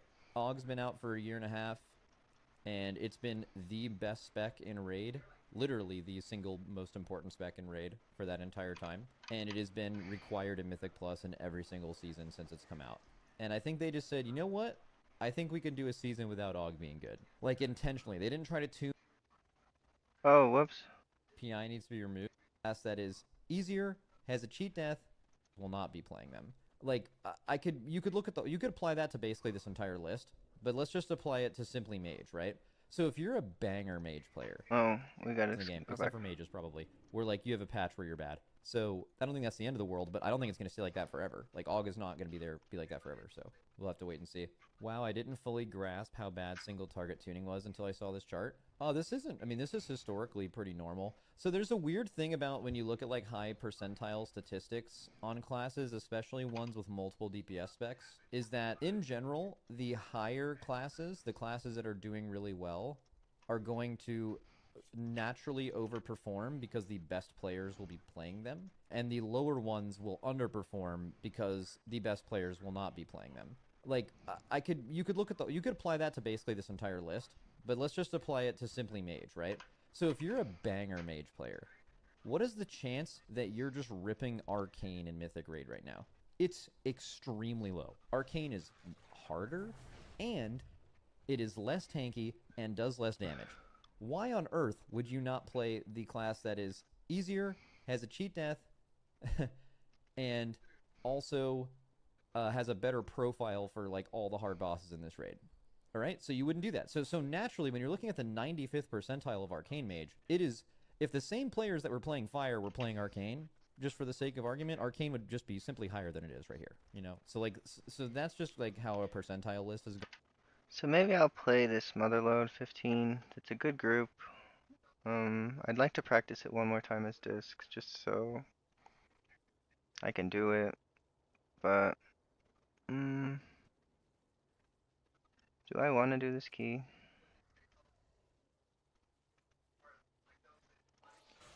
I'm not really sure. I'll wait a minute and see if I want to. Going to always work out. So it's always going to be slanted like this, and it's, in reality, the things at the top are closer to the middle, and the things at the bottom are closer to the middle in reality. In fact, I want to say, I think WoW's probably an impossible game to tune, but I think Blizzard is often over-criticized for tuning, specifically in Raid. I think their Raid tuning has actually been, like, really, really good for, like, a pretty long time, too. You can always expect a couple outliers and some things that are underperforming, but, like, most things are viable. Actually, all things are viable in every tier, but most things are viable in single target. When you get into cleave and stuff, that's where like WoW becomes literally an impossible game to tune. Like, for example, this slant on pure single target is what it looks like in Final Fantasy, where outside of the Savage that just came out, they basically only have single target, and their classes are basically only tuned for single target. AoE and cleave is pretty much a meme, or like a dungeon thing. Very rare in high-level content, except for the brand new Savage that came out. They have an ad phase. And their single target looks, in some cases, even worse than this. Right, I think WoW's balanced for what they, and they also have a third of the amount of specs, basically, in Final Fantasy. They're doing well. I think WoW does a pretty good job with it.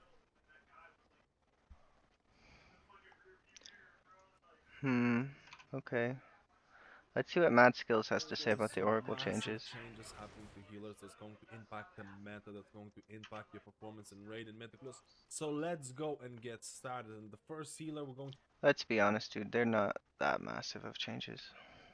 Be looking at is going to be Miss Weaver Monk, and honestly there's some really cringe changes here. So the first change that I think is arguably one of the worst ones that I've seen so far is going to be Jade Empowerment now increases cracking Jade lightning damage by 2000% instead of 2500, and cleaves additional targets at 25% effectiveness instead of 15.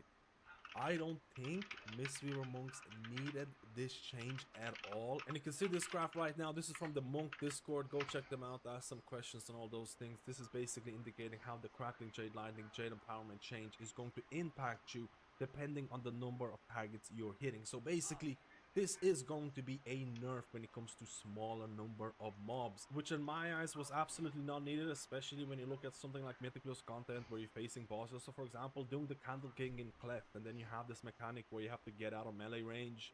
Jade Empowerment, Crackling Jade Lightning comes in kind of clutch.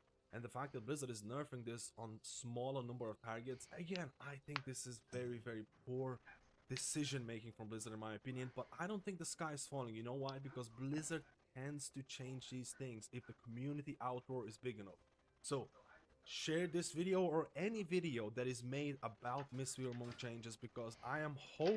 Good. Nerf Mistweaver monks so they're only viable in melee and then they can't play in keys. That's great.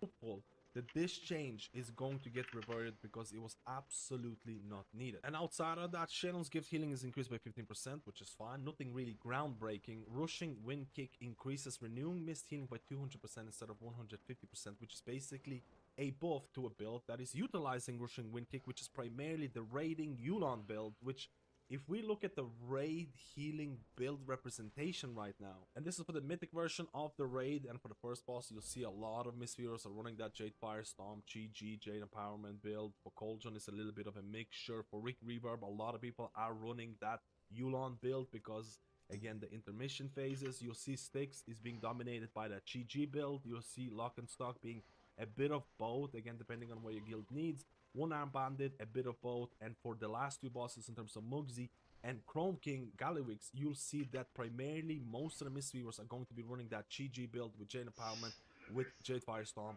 and all those things. There is a decent amount of variety when it comes to Mistweaver Monk raiding builds, and I think it does come down to personal choice, comes down to bosses that have ads, comes down to multiple different things, and I think Blizzard is kind of looking at this, and they were like, hey, we want to bring or give additional value to Yulon. Now, they did buff Yulon because they buffed Rushing Wind Kick, and that is looking at a couple of percentage increase when it comes to these situations.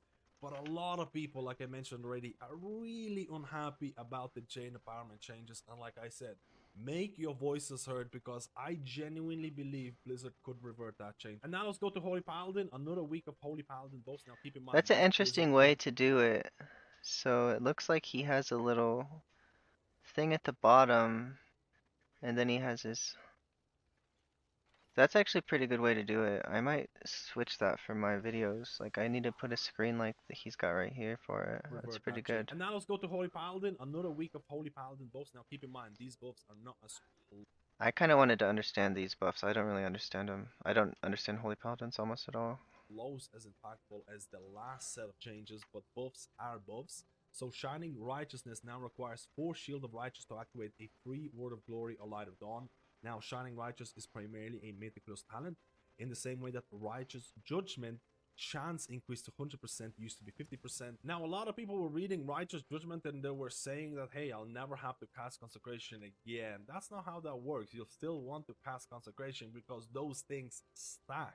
In terms of other changes, Veneration now transfers 280% of damage done into healing, used to be 225%. Now, Veneration is one of those talents that's not really picked up by a lot of Holy Paladins, both in Raid or Mythic Plus content. So the fact that Blizzard is trying to buff underperforming talents, it's very Blizzard. A just reward healing is increased by 80%. Again, this is somewhat niche, and Light of the Martyr Do I want to do this key? transfers over heals into Healing Absorb. So we're assuming Light of the Martyr still gives you the Healing Absorb, but the overhealing is not going to contribute to that. We'll have to test that out. So overall, I don't think these are groundbreaking changes, but hey, buffs are buffs, and there's quite a few things here that are aimed at Mythic Plus content as well. So let's move on to the next healer, and now let's move on to the big changes. And Discipline Priest, I think everyone has been following the meta right now. They're kind of aware of the fact that Oracle Discipline Priest has been overperforming in possibly most of the content out there, especially in Mythic Plus, where the representation of healers when it comes to Oracle Discipline Priest was insanely skewed towards this spec.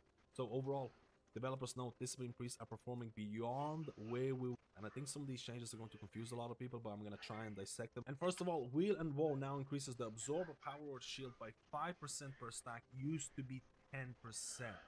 Now, this is probably the most anticipated change, because I think Wheel and Woe was one of the offenders in terms of making Oracle Discipline Priest extremely strong, specifically in Mythic Plus content. Let's talk about it. Now, what you see right now, this is my Oracle Discipline Priest, and if you've been playing this spec in Mythic Plus content, you're fully aware of the shield bot mentality, where you're pressing your penances, and those penances are going to give you 7 stacks of Wheel and Woe, which is going to increase the power of your next shield. Now, there are a couple of other talent builds floating around in terms of picking up Harsh Discipline, and with this, After you use your Radiance, you can use your Penance, and that's going to give you a full stack of Wheel and Woe, which is going to increase. You can see here, the absorb of your next power word shield is increased by 80%.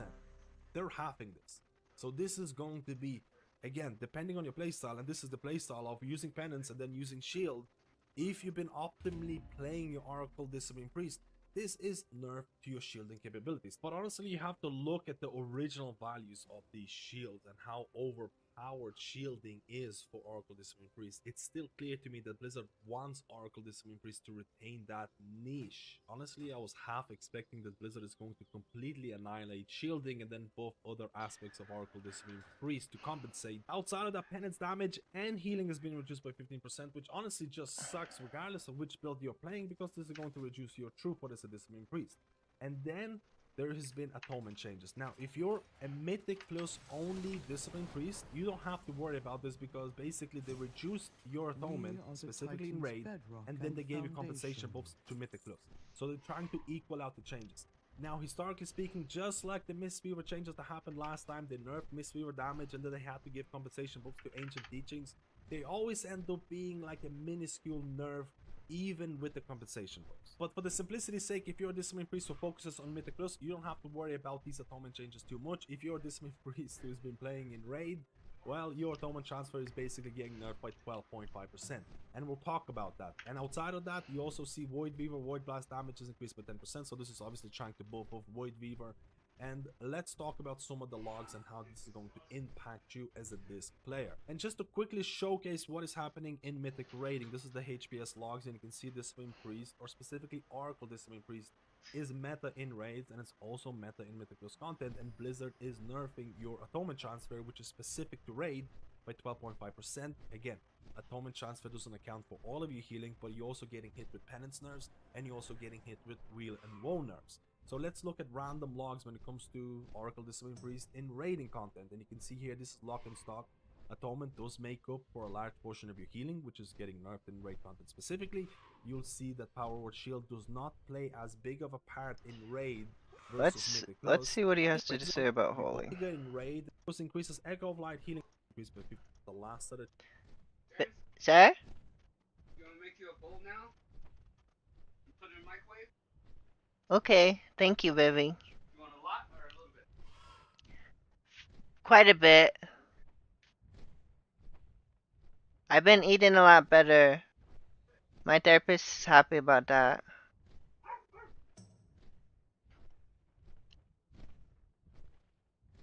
Changes, and they look at the healer performance in raid, and they're like, Holy Priest is still at the bottom, they need something more.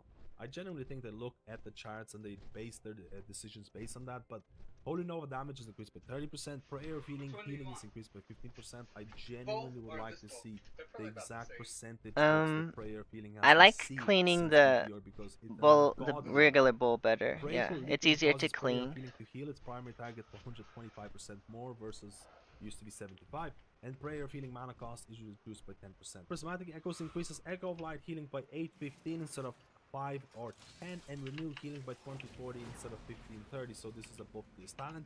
And outside of that, an overall healing increase by 3%, which again is nice. We'll talk about this in the Raid and Mythic Plus section.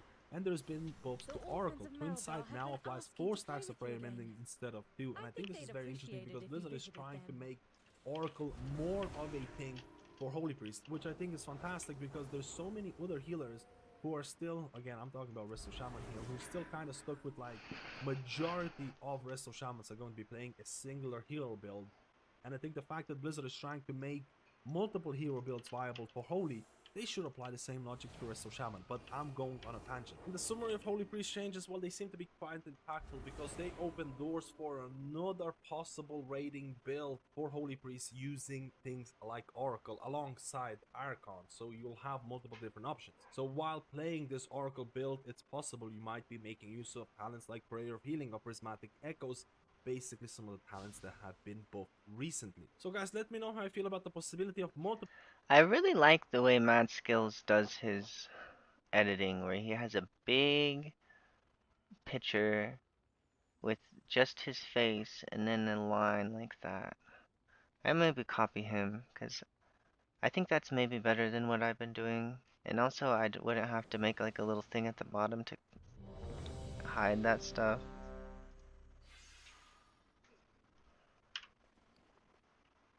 So, maybe I'll do that. I'm not really sure what to do.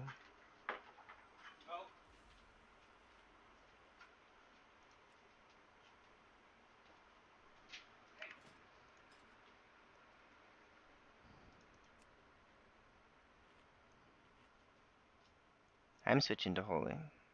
I don't care what they have to say.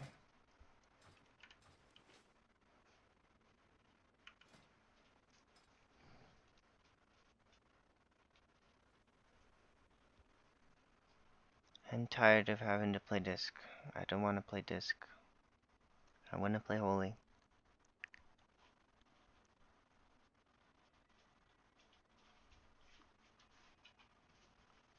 Is this enough, Jimmo? Yeah, I want you to save the leftovers. Don't give Just it away, stir it please. up. Thank Oh, you. I'm not gonna eat. I'm gonna take them home. There's Okay. not enough leftovers. Okay. I'm gonna make that many. Or much. Right. That's why I wanted you to not give it away.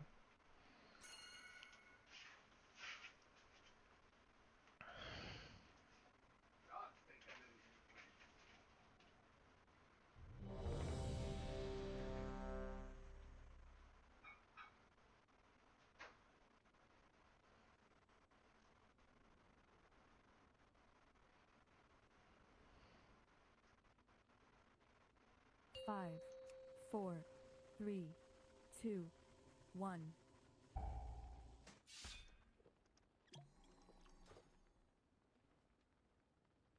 What is this shit? Did they realize I'm holy?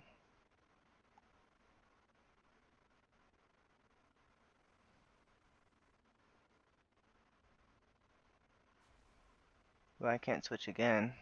At least we can get Apotheosis off. Ah, oh, shoot.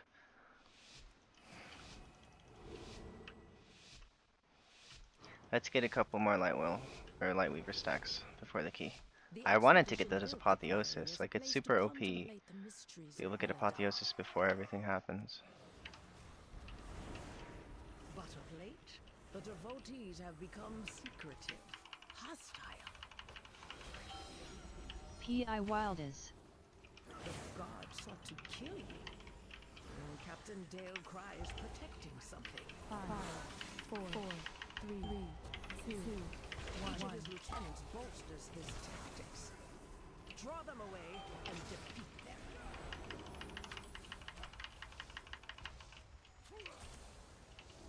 Five, four, three, two, one.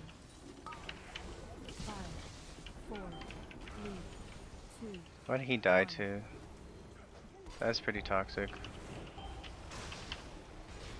Five, four, three, two, one.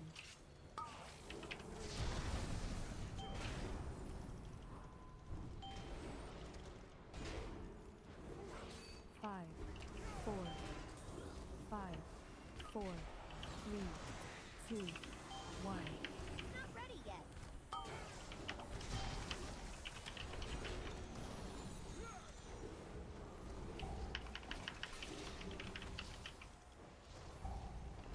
Five, four, three, two, one.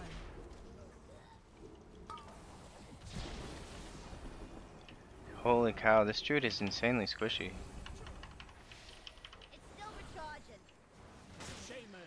Your training grounds fall to the intruders. So he got shot. I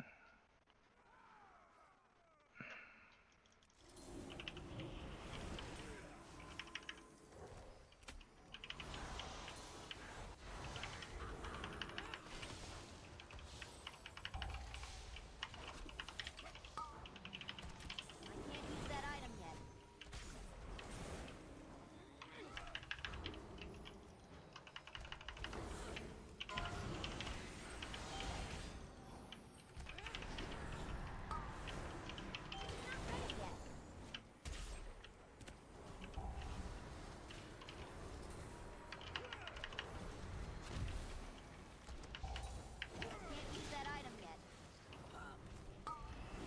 P.I. Wild is.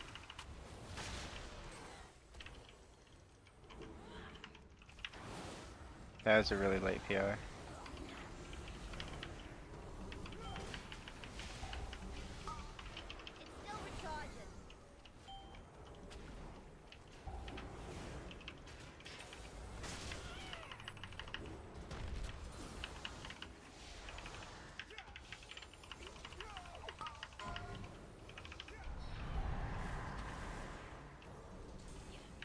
Can you use premonition on Holy Fire?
This is a good tank.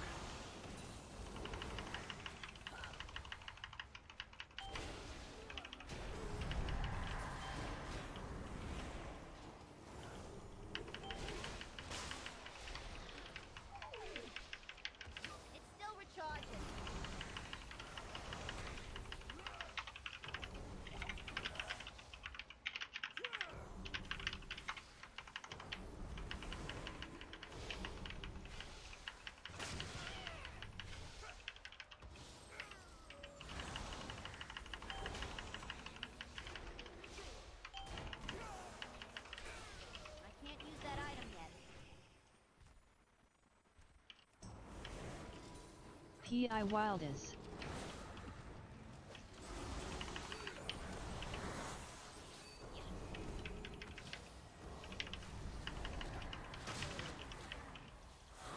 Oh, I had 3 things targeting me. 3, 2, 1.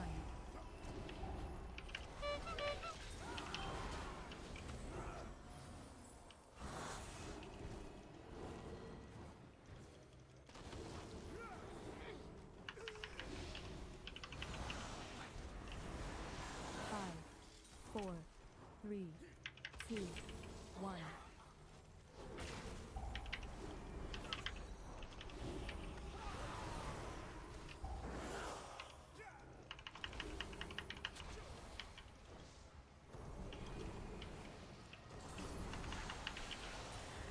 Alright, this is big pull. I'm gonna use Divine Hymn. Alright, it doesn't want me to use Divine Hymn.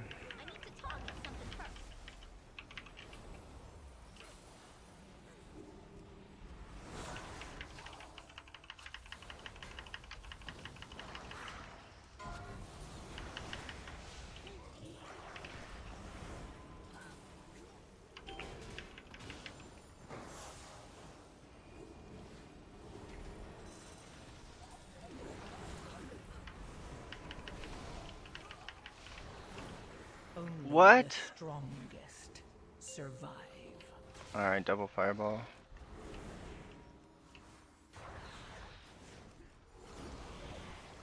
I like being able to actually do damage in angel form. That's pretty cool.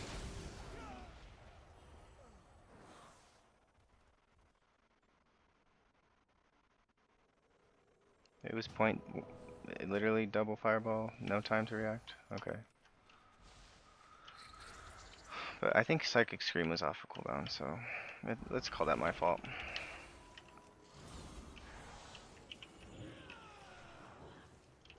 P.I. Wild is.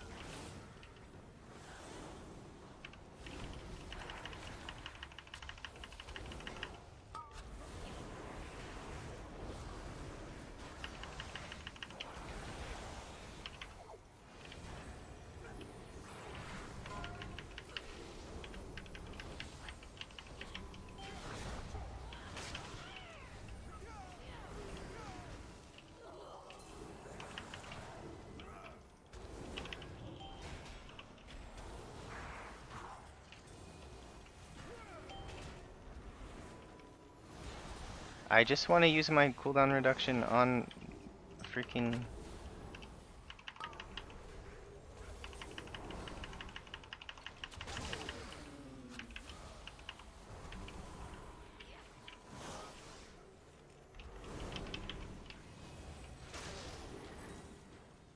Good job, Hunter. You saved yourself.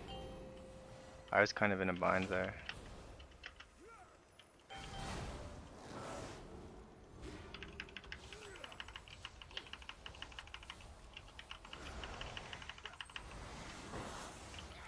Wow, we're at really high percent.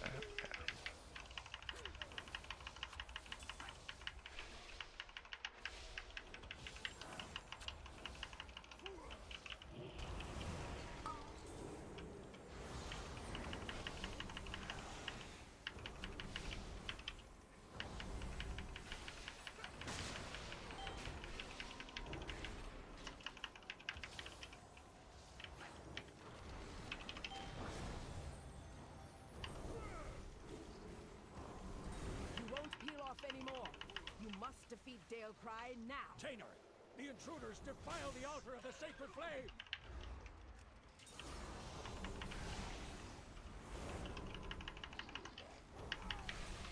P.I. Wilders. We're doing pretty good on time.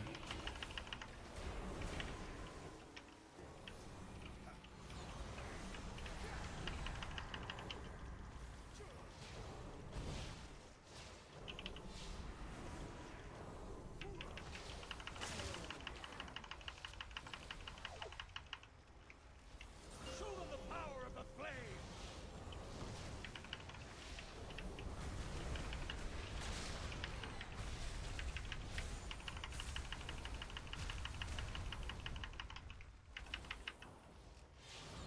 Kyle Wilson. I healed my first M+ ever today in a 609 Holy Priest. Scariest thing I've done in WoW. That's good, dude.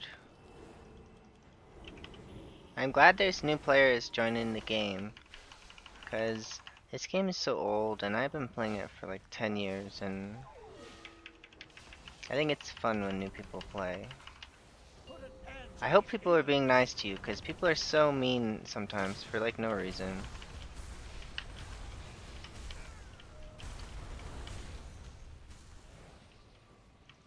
It's not ready yet. Ours is the true path to the Arathi.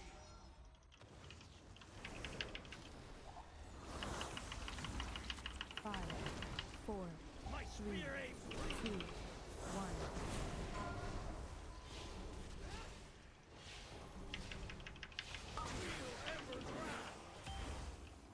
Five, four, three, two, one. Lieutenant, eliminate these vermin.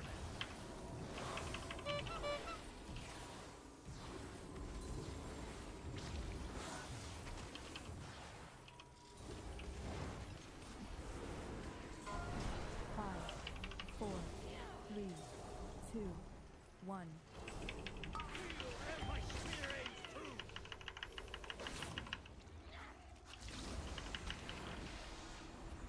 P.I. Wilders. Five, four, three, two, one. Show them the power of the flame. So for this one, I'm using premonition. Three, two, one. Feel Ember's wrath. My spear aims true.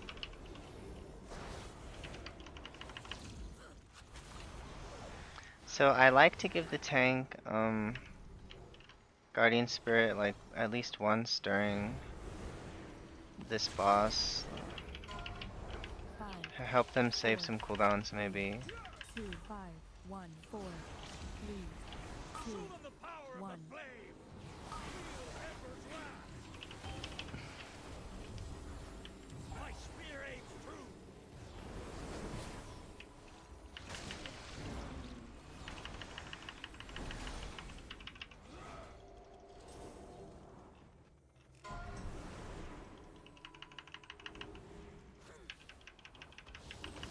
Five, four, three, two, one. Feel Ember's wrath. Five,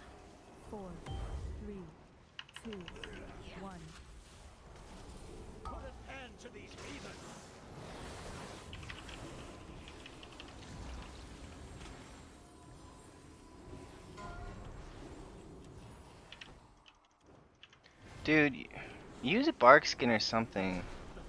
5, 4, 3, Hmm. 2, 1. Hmm. Ember's wrath. The faithless fall. How pitiful. I don't know, I blame the druid. Have joined our glory.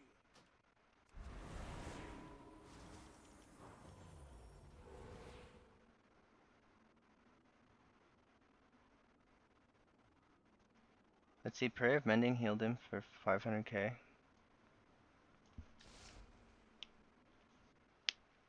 Did he not have any things to use? Cause like, The orphans of just Merodar go have been bear for asking him. to Like play you with can you always again. go bear for him. I think they'd appreciate it if you visited We were them. pretty far ahead of time, considering we had like...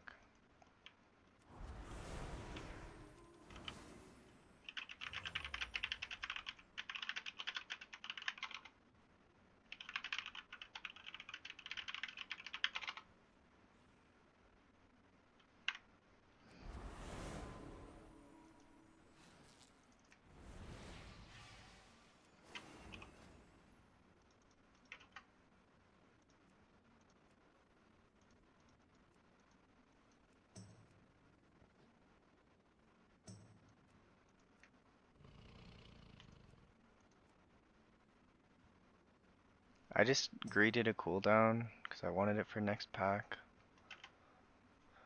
Like I didn't use any cooldowns for that thing. The mage is gone. He was like the best player.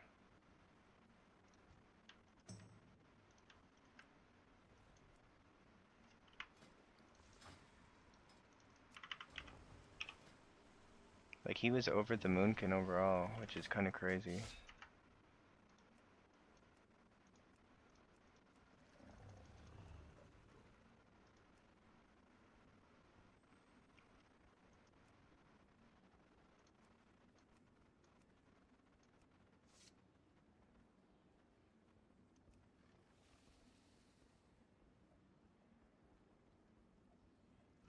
Guy's got Resilient 16s, that's pretty nuts. So Resilient means they've timed every single dungeon on that level, so they can't get dropped below that level. It's a new feature for this season. It's a very nice feature too.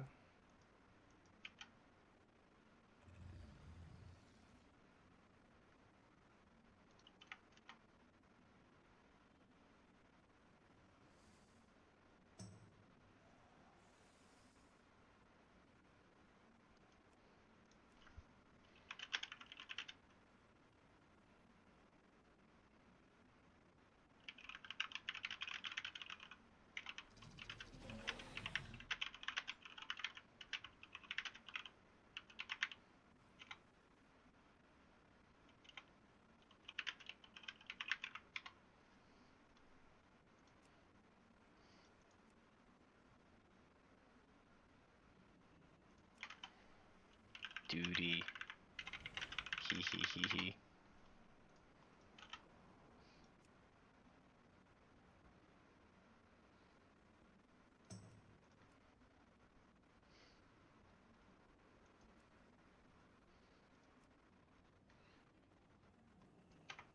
Looks like I'm destined to be stuck at 15 forever.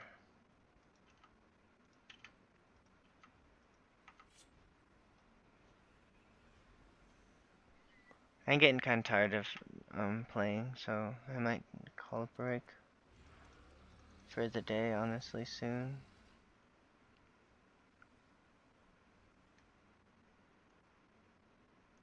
They did choose a Discipline Priest.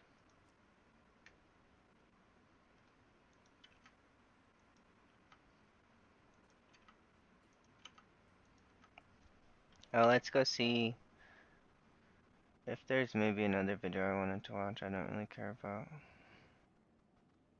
What does he have to say about Also, Restoration? Restoration Shaman, the changes here. Farseer Ancestor Lava Burst damage is increased by 15%, and all of a sudden, Farseer Ancestor Elemental Blast damage is also increased. Resto Shamans have gotten a new ability, and wow, this is pretty great. I'm kidding, of course. They literally just copy and pasted the elemental note to Restoration Shaman, which is honestly in line in terms of how much effort they put in terms of these changes for Restoration. When it comes to Farseer Resto Shaman, again, I'll take the damage buffs, but I think there's so many different things that Blizzard could address. A lot of people have been talking about the Healing Rain interaction in terms of Farseer. Is it fun to press? Is it fun to use, especially because the tier set promotes it? I'm kind of sick of talking about this because I've been saying this every single video when it comes to Farseer Resto Shaman. I really want to know your opinions, especially considering the fact that majority of shamans are playing totemic, and I think Blizzard, it's clear from these changes that Blizzard wants better balance when it comes to hero talent representation, but at the same time Blizzard is not doing enough to make Farseer more attractive to swap to, especially considering that it's been like this for the last 2 seasons. So let's talk about how these changes are going to impact these numbers. We're looking at Mythic 75 percentile here, and you can see this Discipline Priest. We talked about this in the Disc Priest section. They're dominating, and they are getting... Okay, this guy always chooses like the least. Let's go look at the actual numbers, because he always chooses the one that makes Priest look the best. So we go raids, statistics, healing.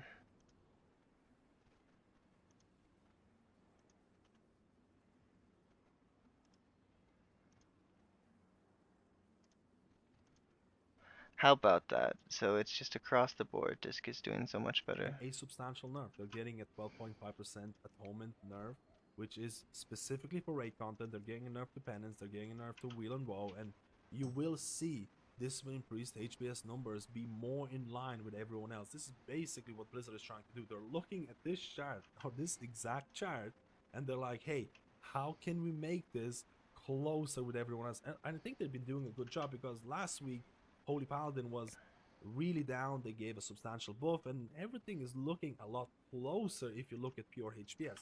In terms of other healers, Resto Shaman didn't really receive any HPS changes.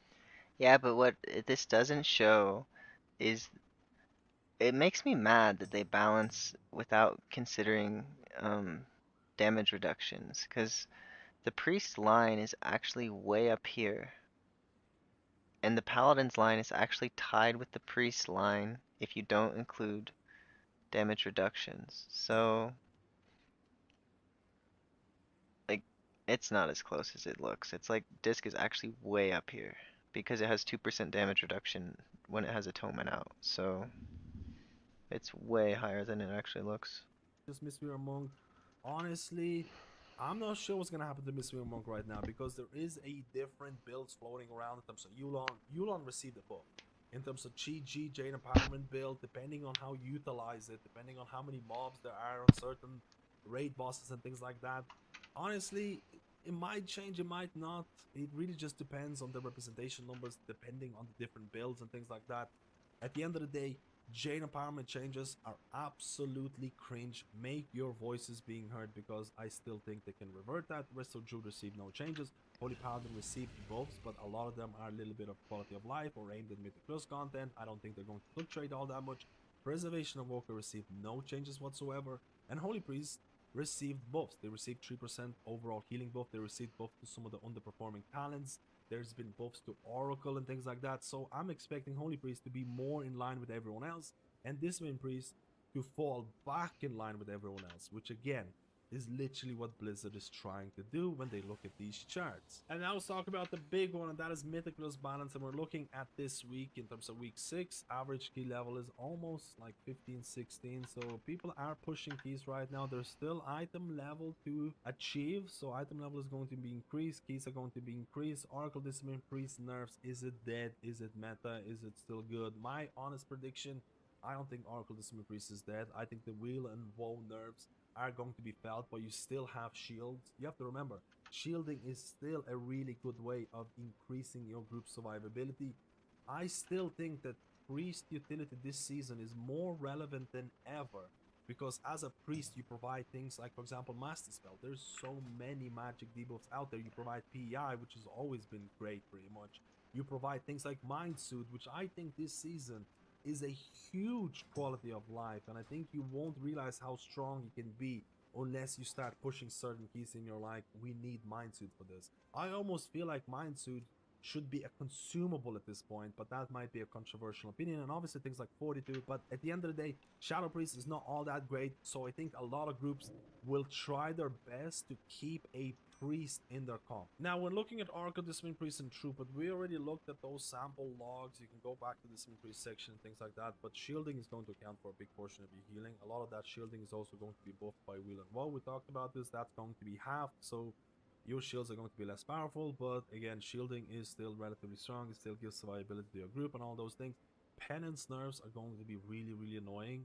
I think you're looking at a similar season to what happened in Dragonflight, where Discipline Priest was brought to really high keys, but you also had Augmentation of Ochre to help Discipline Priest meet those healing checks. You don't really have that in the War Within, and I genuinely believe there will be certain bosses, certain dungeons, where Oracle Discipline Priest is going to struggle to meet some of the healing checks. Because again, you don't have the old version of Augmentation of Ochre to help you like you did in Dragonflight. If you want some examples of these insane healing checks right now, you're talking about Candle King and Cleft, you're talking about Swamp Pass and something like Floodgate, and I think there could be certain challenges faced after these changes. I don't think this is the end of Oracle Discipline Priest. I still think there's going to be a lot of people pushing as Oracle Discipline Priest. I believe that people who swapped over to Oracle because it's so, or at least was extremely overpowered, I think those people are going to be swapping back to their, again, comfort picks. But I think the hardcore Oracle Discipline Priests are going to make this spec work. But at the end of the day, I don't expect to have this egregious healer representation in the future. I think there will be, like I mentioned already, Flavor of the Month rerollers who swap back from Oracle Discipline Priest to their comfort picks. I don't think so. I really don't. I don't see it going from 79% to like, uh, I could see it going down to 60. But I feel like Disc is still gonna be like Some way other heroes I stronger. think are really enjoyable and really powerful, and to some extent underdogs right now. I think Resto Druid, if you've been pushing high keys, you have the tier set, you have good gear, you're probably fully aware of the amount of, or how easy it is to meet healing checks, I guess I'll apply especially to the with the group, bosses that I but mentioned already. So at the end of the day, I think Resto Druid, the fact that Balance Druid is still so strong, is really not helping their cause. Resto Shaman has been climbing a little bit as well, which is nice. Mystery of Monk changes to Jaina Powerband, super cringe, especially when it comes to Mythic Plus content. I really hope they're going to revert that. Holy Paladin changes, again, a lot of them were focused on Mythic Plus or buffing talents that are popular in Mythic Plus. Holy Priest buffs I think are nice as well. Preservation of Oka didn't really get touched. So I don't. yeah, this guy doesn't care about Holy Priest either. Interesting. Hi, Dino. Maybe I'll go into Heroic Raid and play Oracle Holy. That would be kind of fun. Oh. Well, I'll try to get into this Rookery 16. Tomorrow night, I'll probably have a chance to get into 16s. We'll see. This guy probably wants a monk, though.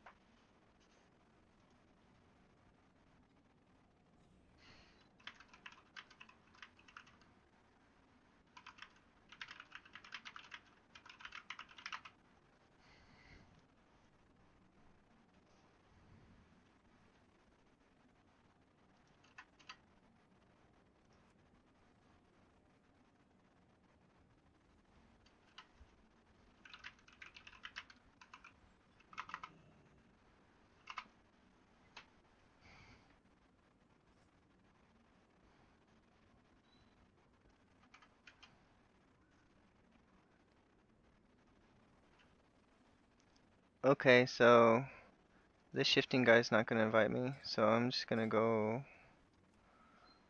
Um,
Alright, they'll invite me. So,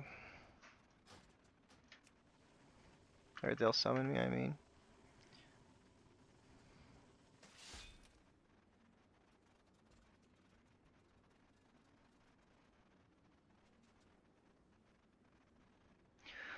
Oh, I gotta download that Oracle raid build.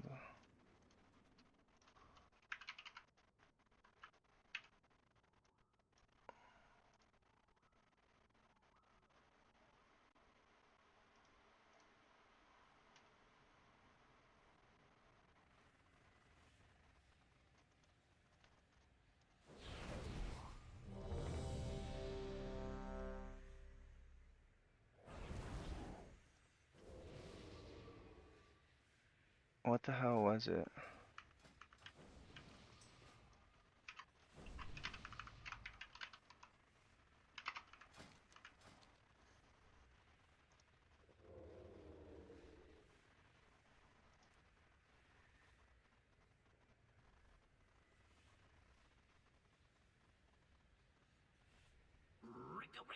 Rick Reverb here! Time to get down! Alright. 4, 3, 2, 1.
Oh, I've been doing bad. I gotta cast my renews on cooldown.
I think I remember what the build was that I'm supposed to be using.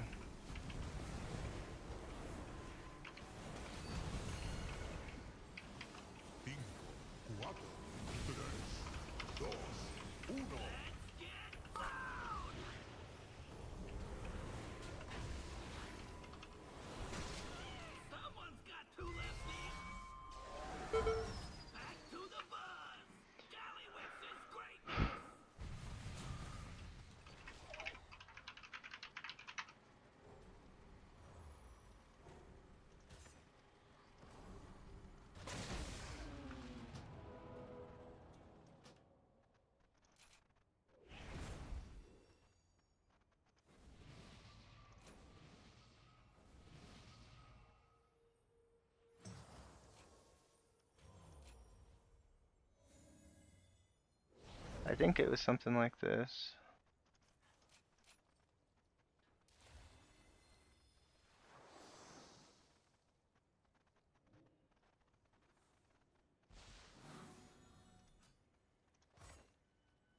Something like that.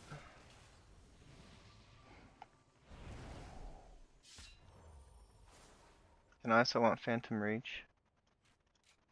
So, like that. Yeah, that looks fine.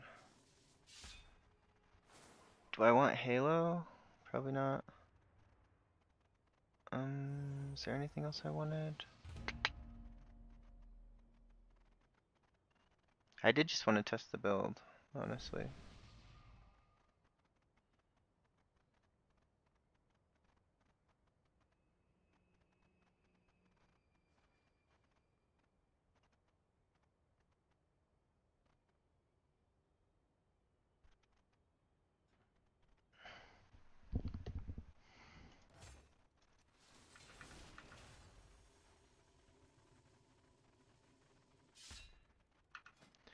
So with this, every time I use a holy word, it's gonna give me, and I'm spec'd haste mastery. I have like really high haste and really I have decent mastery, but I have like no crit and no verse in this spec. And when I use my trinket with that, it's gonna be like, so the good priest left.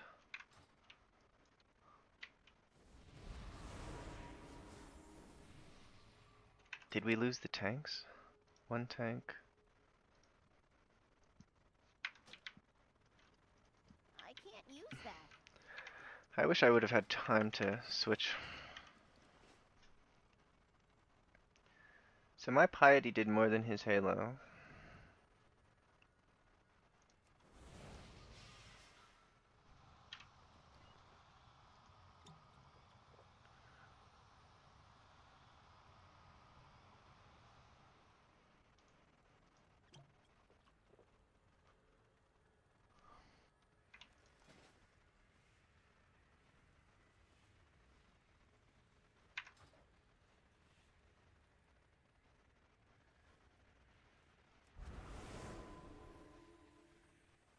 His Echo of Light was a lot more than mine though. Because I have a lot of haste, like a lot.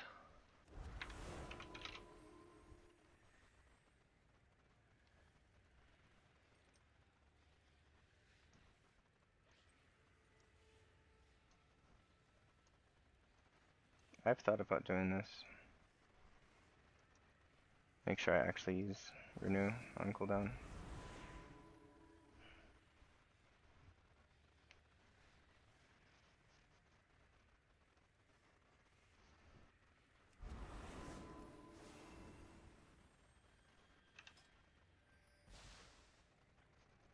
Did we get another tank?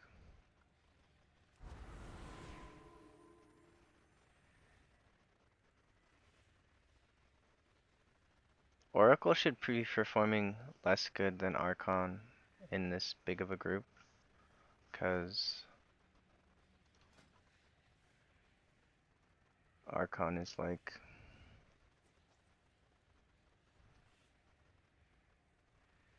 not the greatest.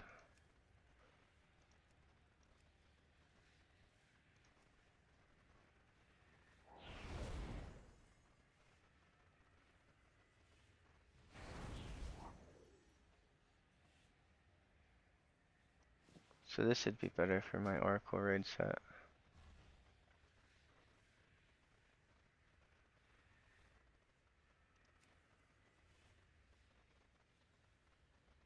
Lucas L. Longominata.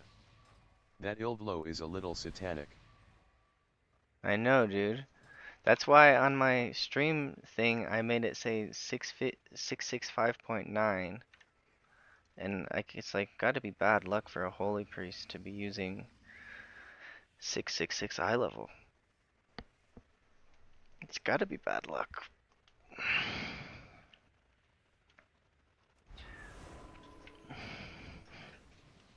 I did want to test this build before I played it in front of my guild though. Because I think it's probably okay.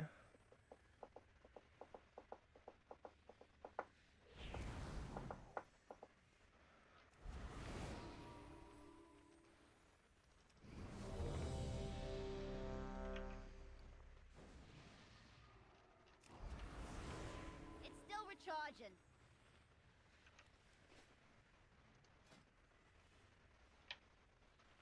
But I saw people running like 20,000 haste.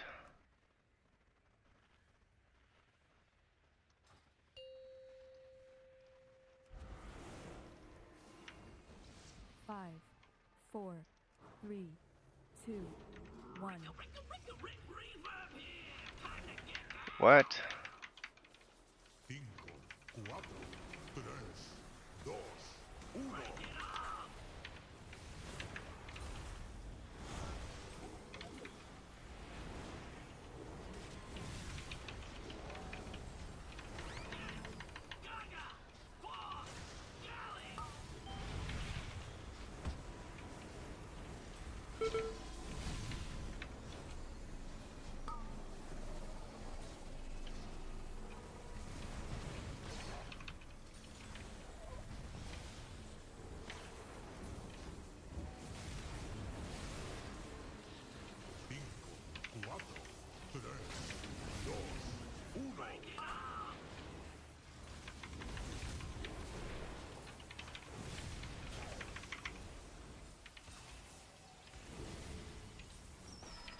Oh, I'm using, I should be using some slightly different.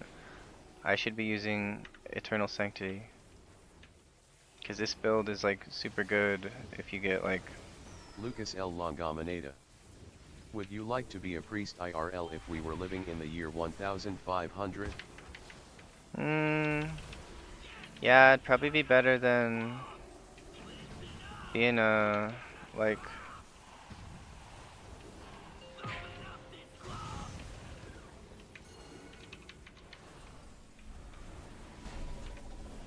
I'm gonna die on this next one.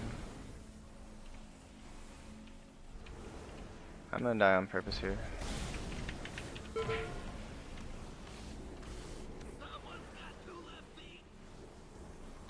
No, I died on purpose.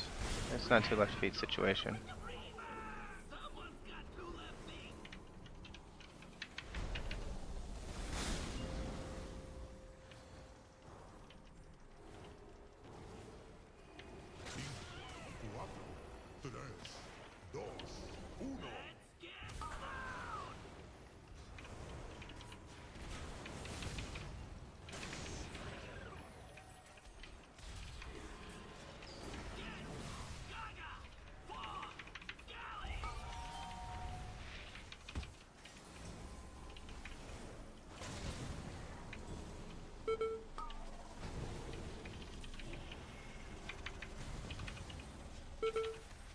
Lucas L. Longominata. Whoa, that talent is being used. That's so cool, the one when you rest after spirit. Yeah.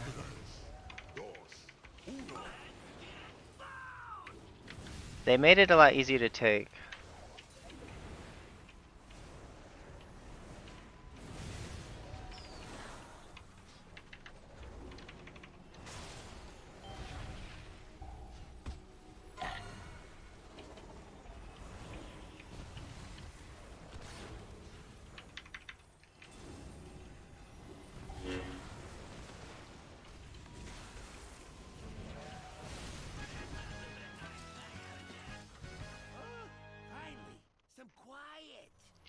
So I gotta cast Renew better.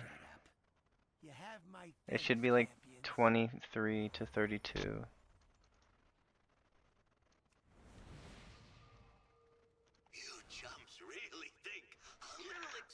Is that a good parse? I wonder if that's a good parse.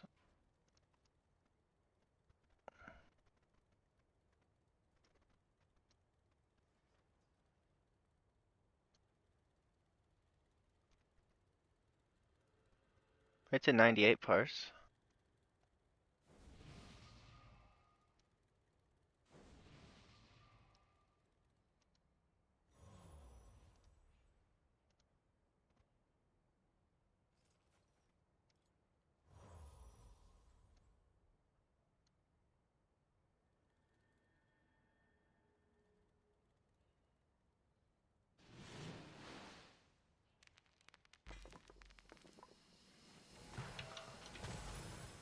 I will just roll need and be a scumbag. Oh, so I wanted to change this. Because this is a mana talent. Like, unironically, it's a mana talent.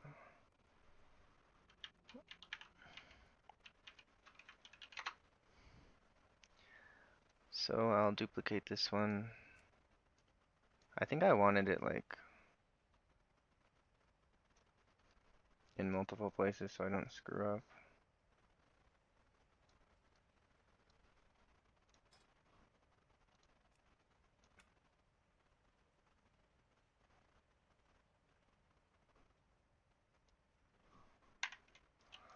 Like, people think it's dumb to have stuff in multiple places, and I'm like, well, if I'm trying to get better at a certain thing, I just put it in multiple places.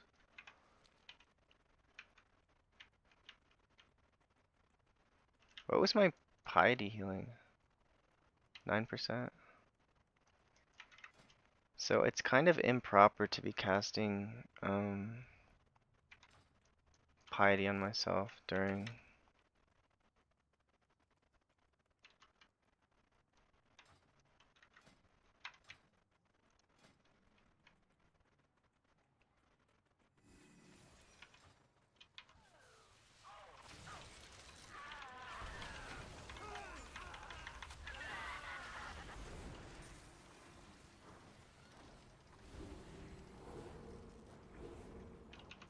Not ready yet. Sticks, dig through all that junk you're sitting on and deal with these pests. Gollywicks couldn't whoop you little hooligans? I'll show them how we did it in my day. Where is his Echo of Light healing? Time to teach you young pups a lesson. The question is, do I have enough haste to, like, get 3 sets of... Maybe I do.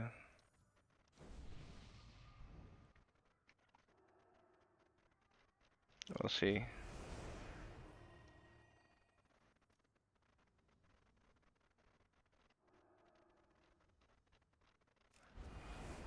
I can get 20... I can get 3 sets of renews out. Or prayer of mendings out. Before the poll. But they deleted them at the start of last poll, so I'm not sure what to do about that.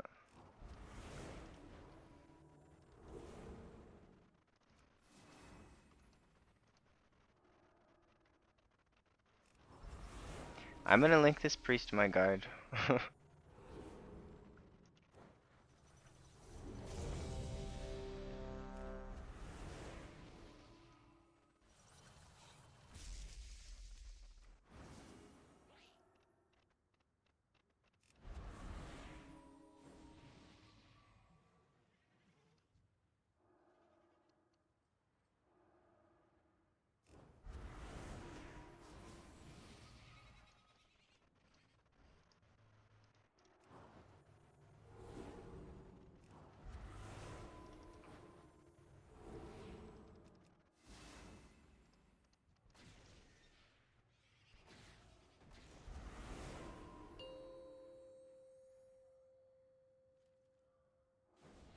Five, four, three, two, one.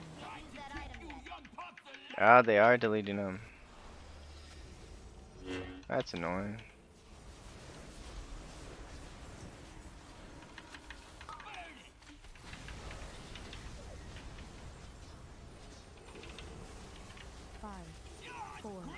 3, 2, 1.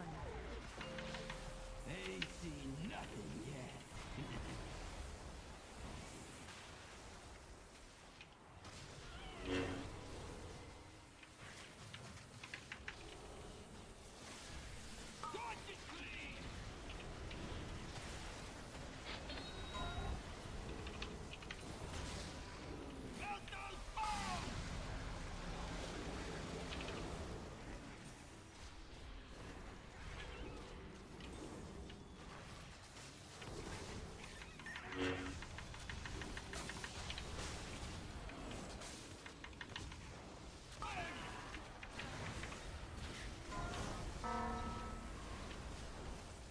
5, 4, 3, 2, 1.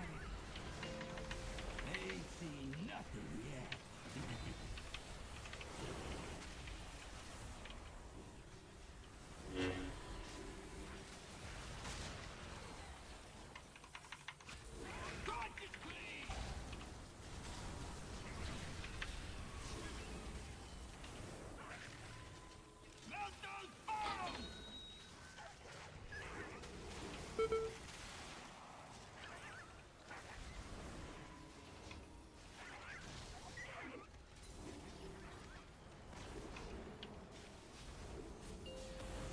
If you want something done right,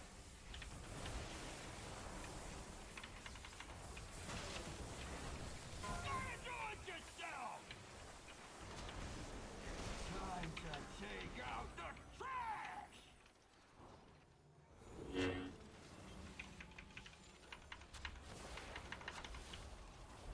Got it clean.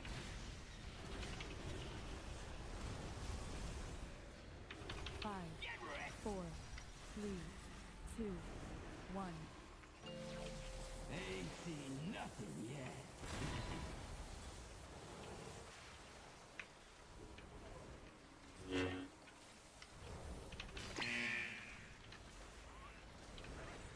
Got it clean.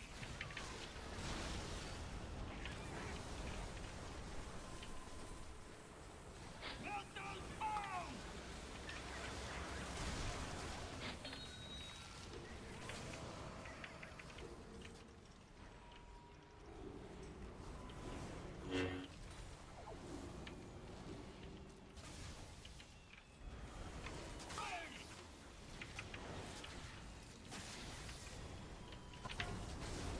Five, 4, 3, 2, 1. They see nothing yet.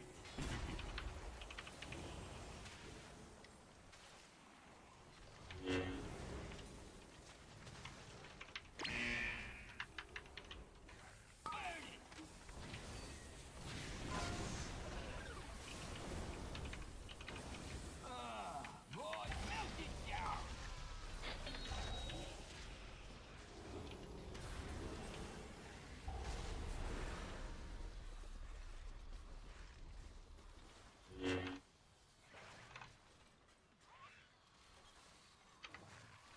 Got it clean.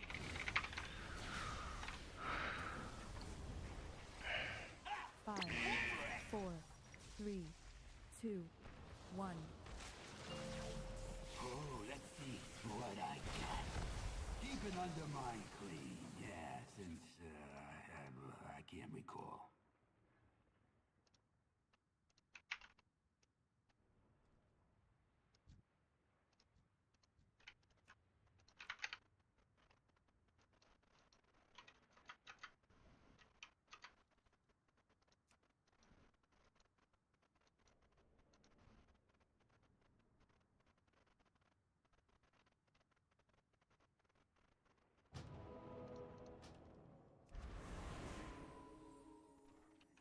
It's still recharging.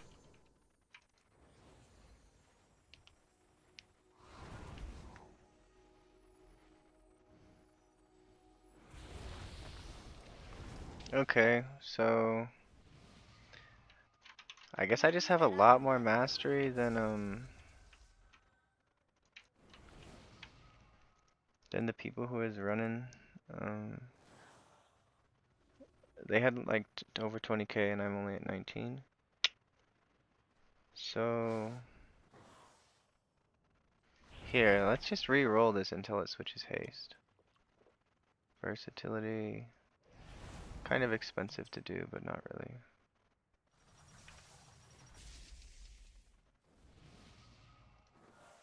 Cool.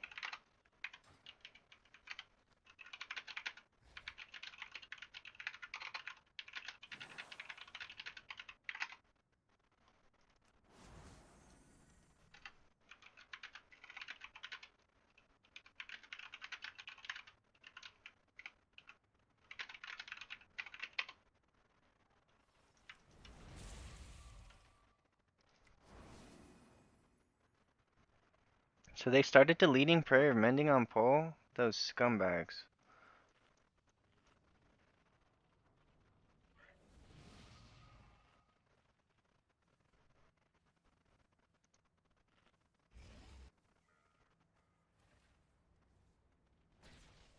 Let's see if I can't get Prayer of Mending and Renew above the other stuff. Piety's still 8.6. Thing is, if I'm using this, it's like, I don't know if I should even be using,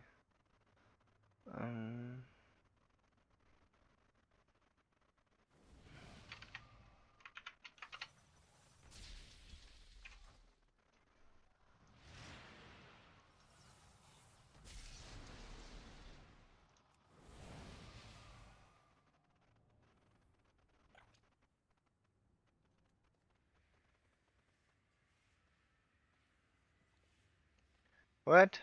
I thought I had it at, oh, they're randomized every 30 seconds? Oh shoot. I thought it was just permanent. I thought it was just like you had to keep re-rolling it.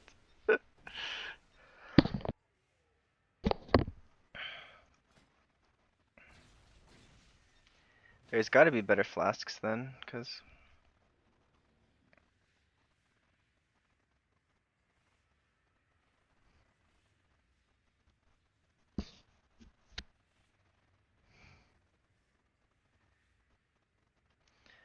so it still is good. It's literally the opposite of dungeons.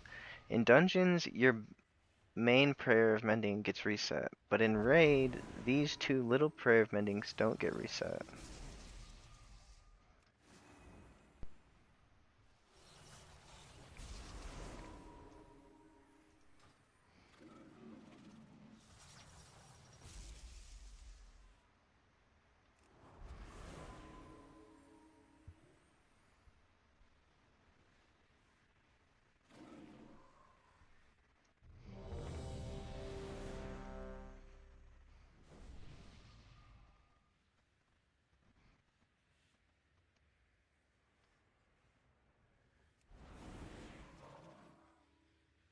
Like, I'm gonna keep these 6 Prayer of Mendings before the poll.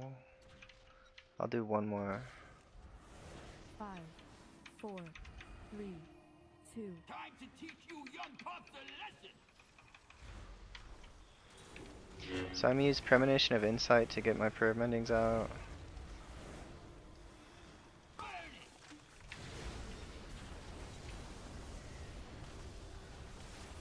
Five, 4, 3, 2, 1. Ain't seen nothing yet.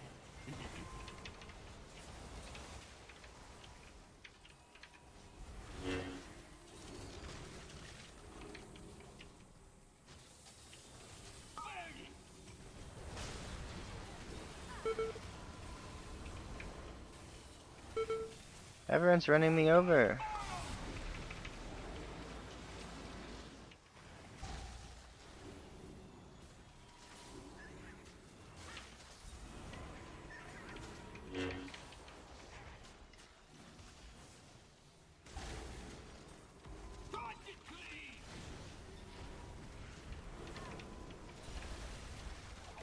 Five, 4, 3, 2, 1. Oh, let's see what I got.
I should be able to keep my apotheosis until, yeah.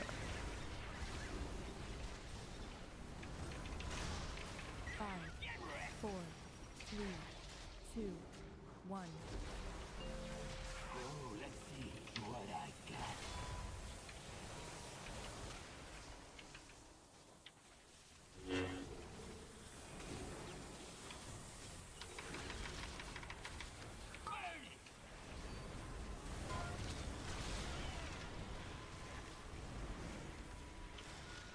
Melt it down.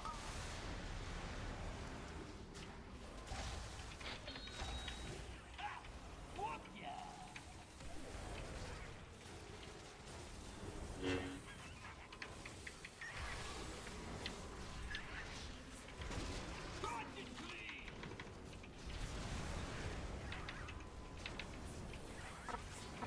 Five, 4, 3, 2, 1. Ain't seen nothing yet. More trash for the pot.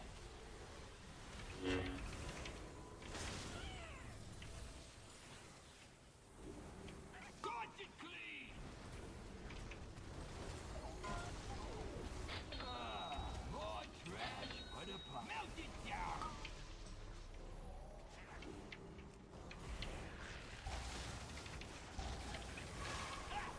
Whoop ya.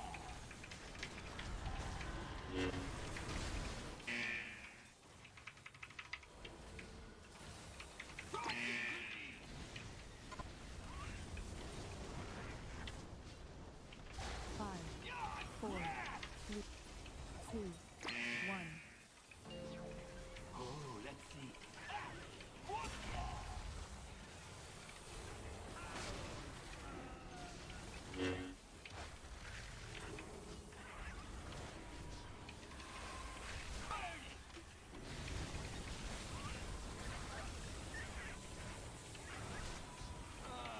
More melt those bones.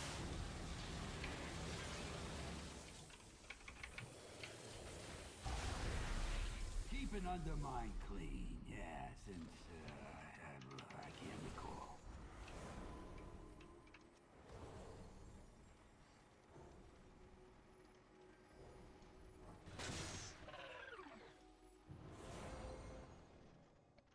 So I'm at like 3 million raw HPS.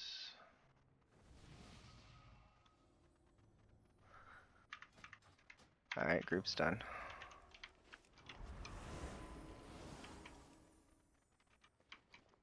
It's not ready yet.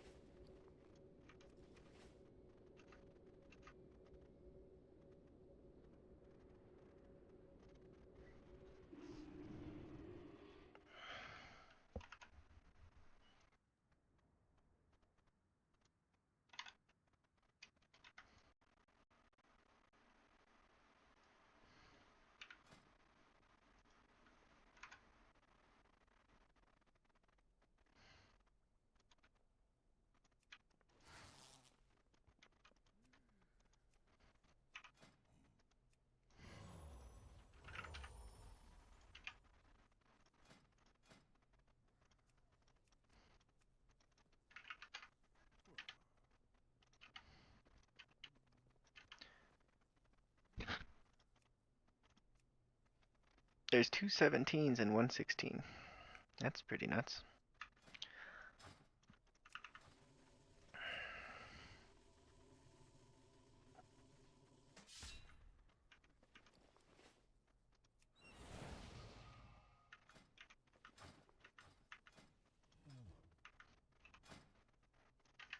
I think I could play Oracle and Raid and be roughly as good as Archon. And I'm gonna have even more Prayer of Mendings after the patch. It's like 20% more Prayer of Mendings. I think Oracle is gonna be the way to go in Raid. Seems like it to me.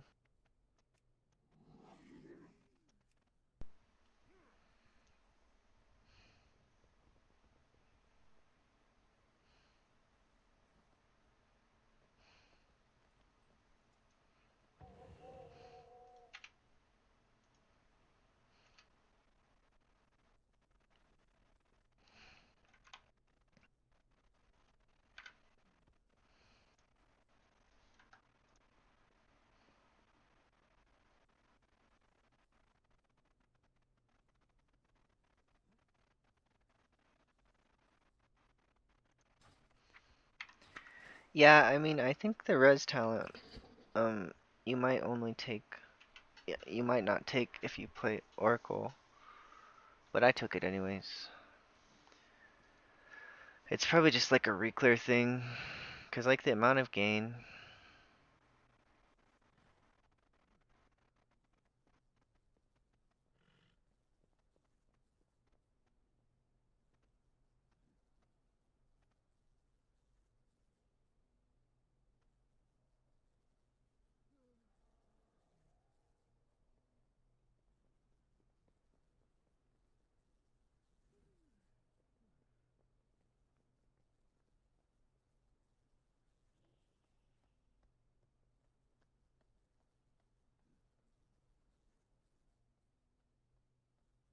Okay.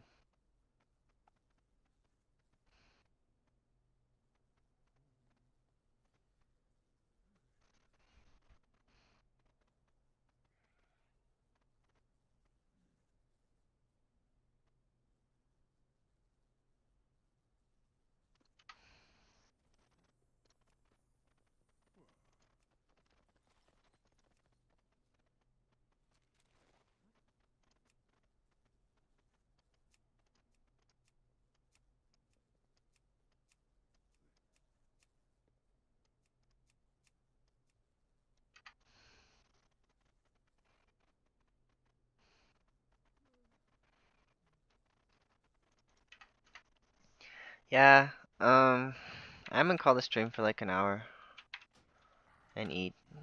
I might come back, or I might just like go to bed. I'll see. Thanks for watching, guys. Oh, I can change the daily goal, cause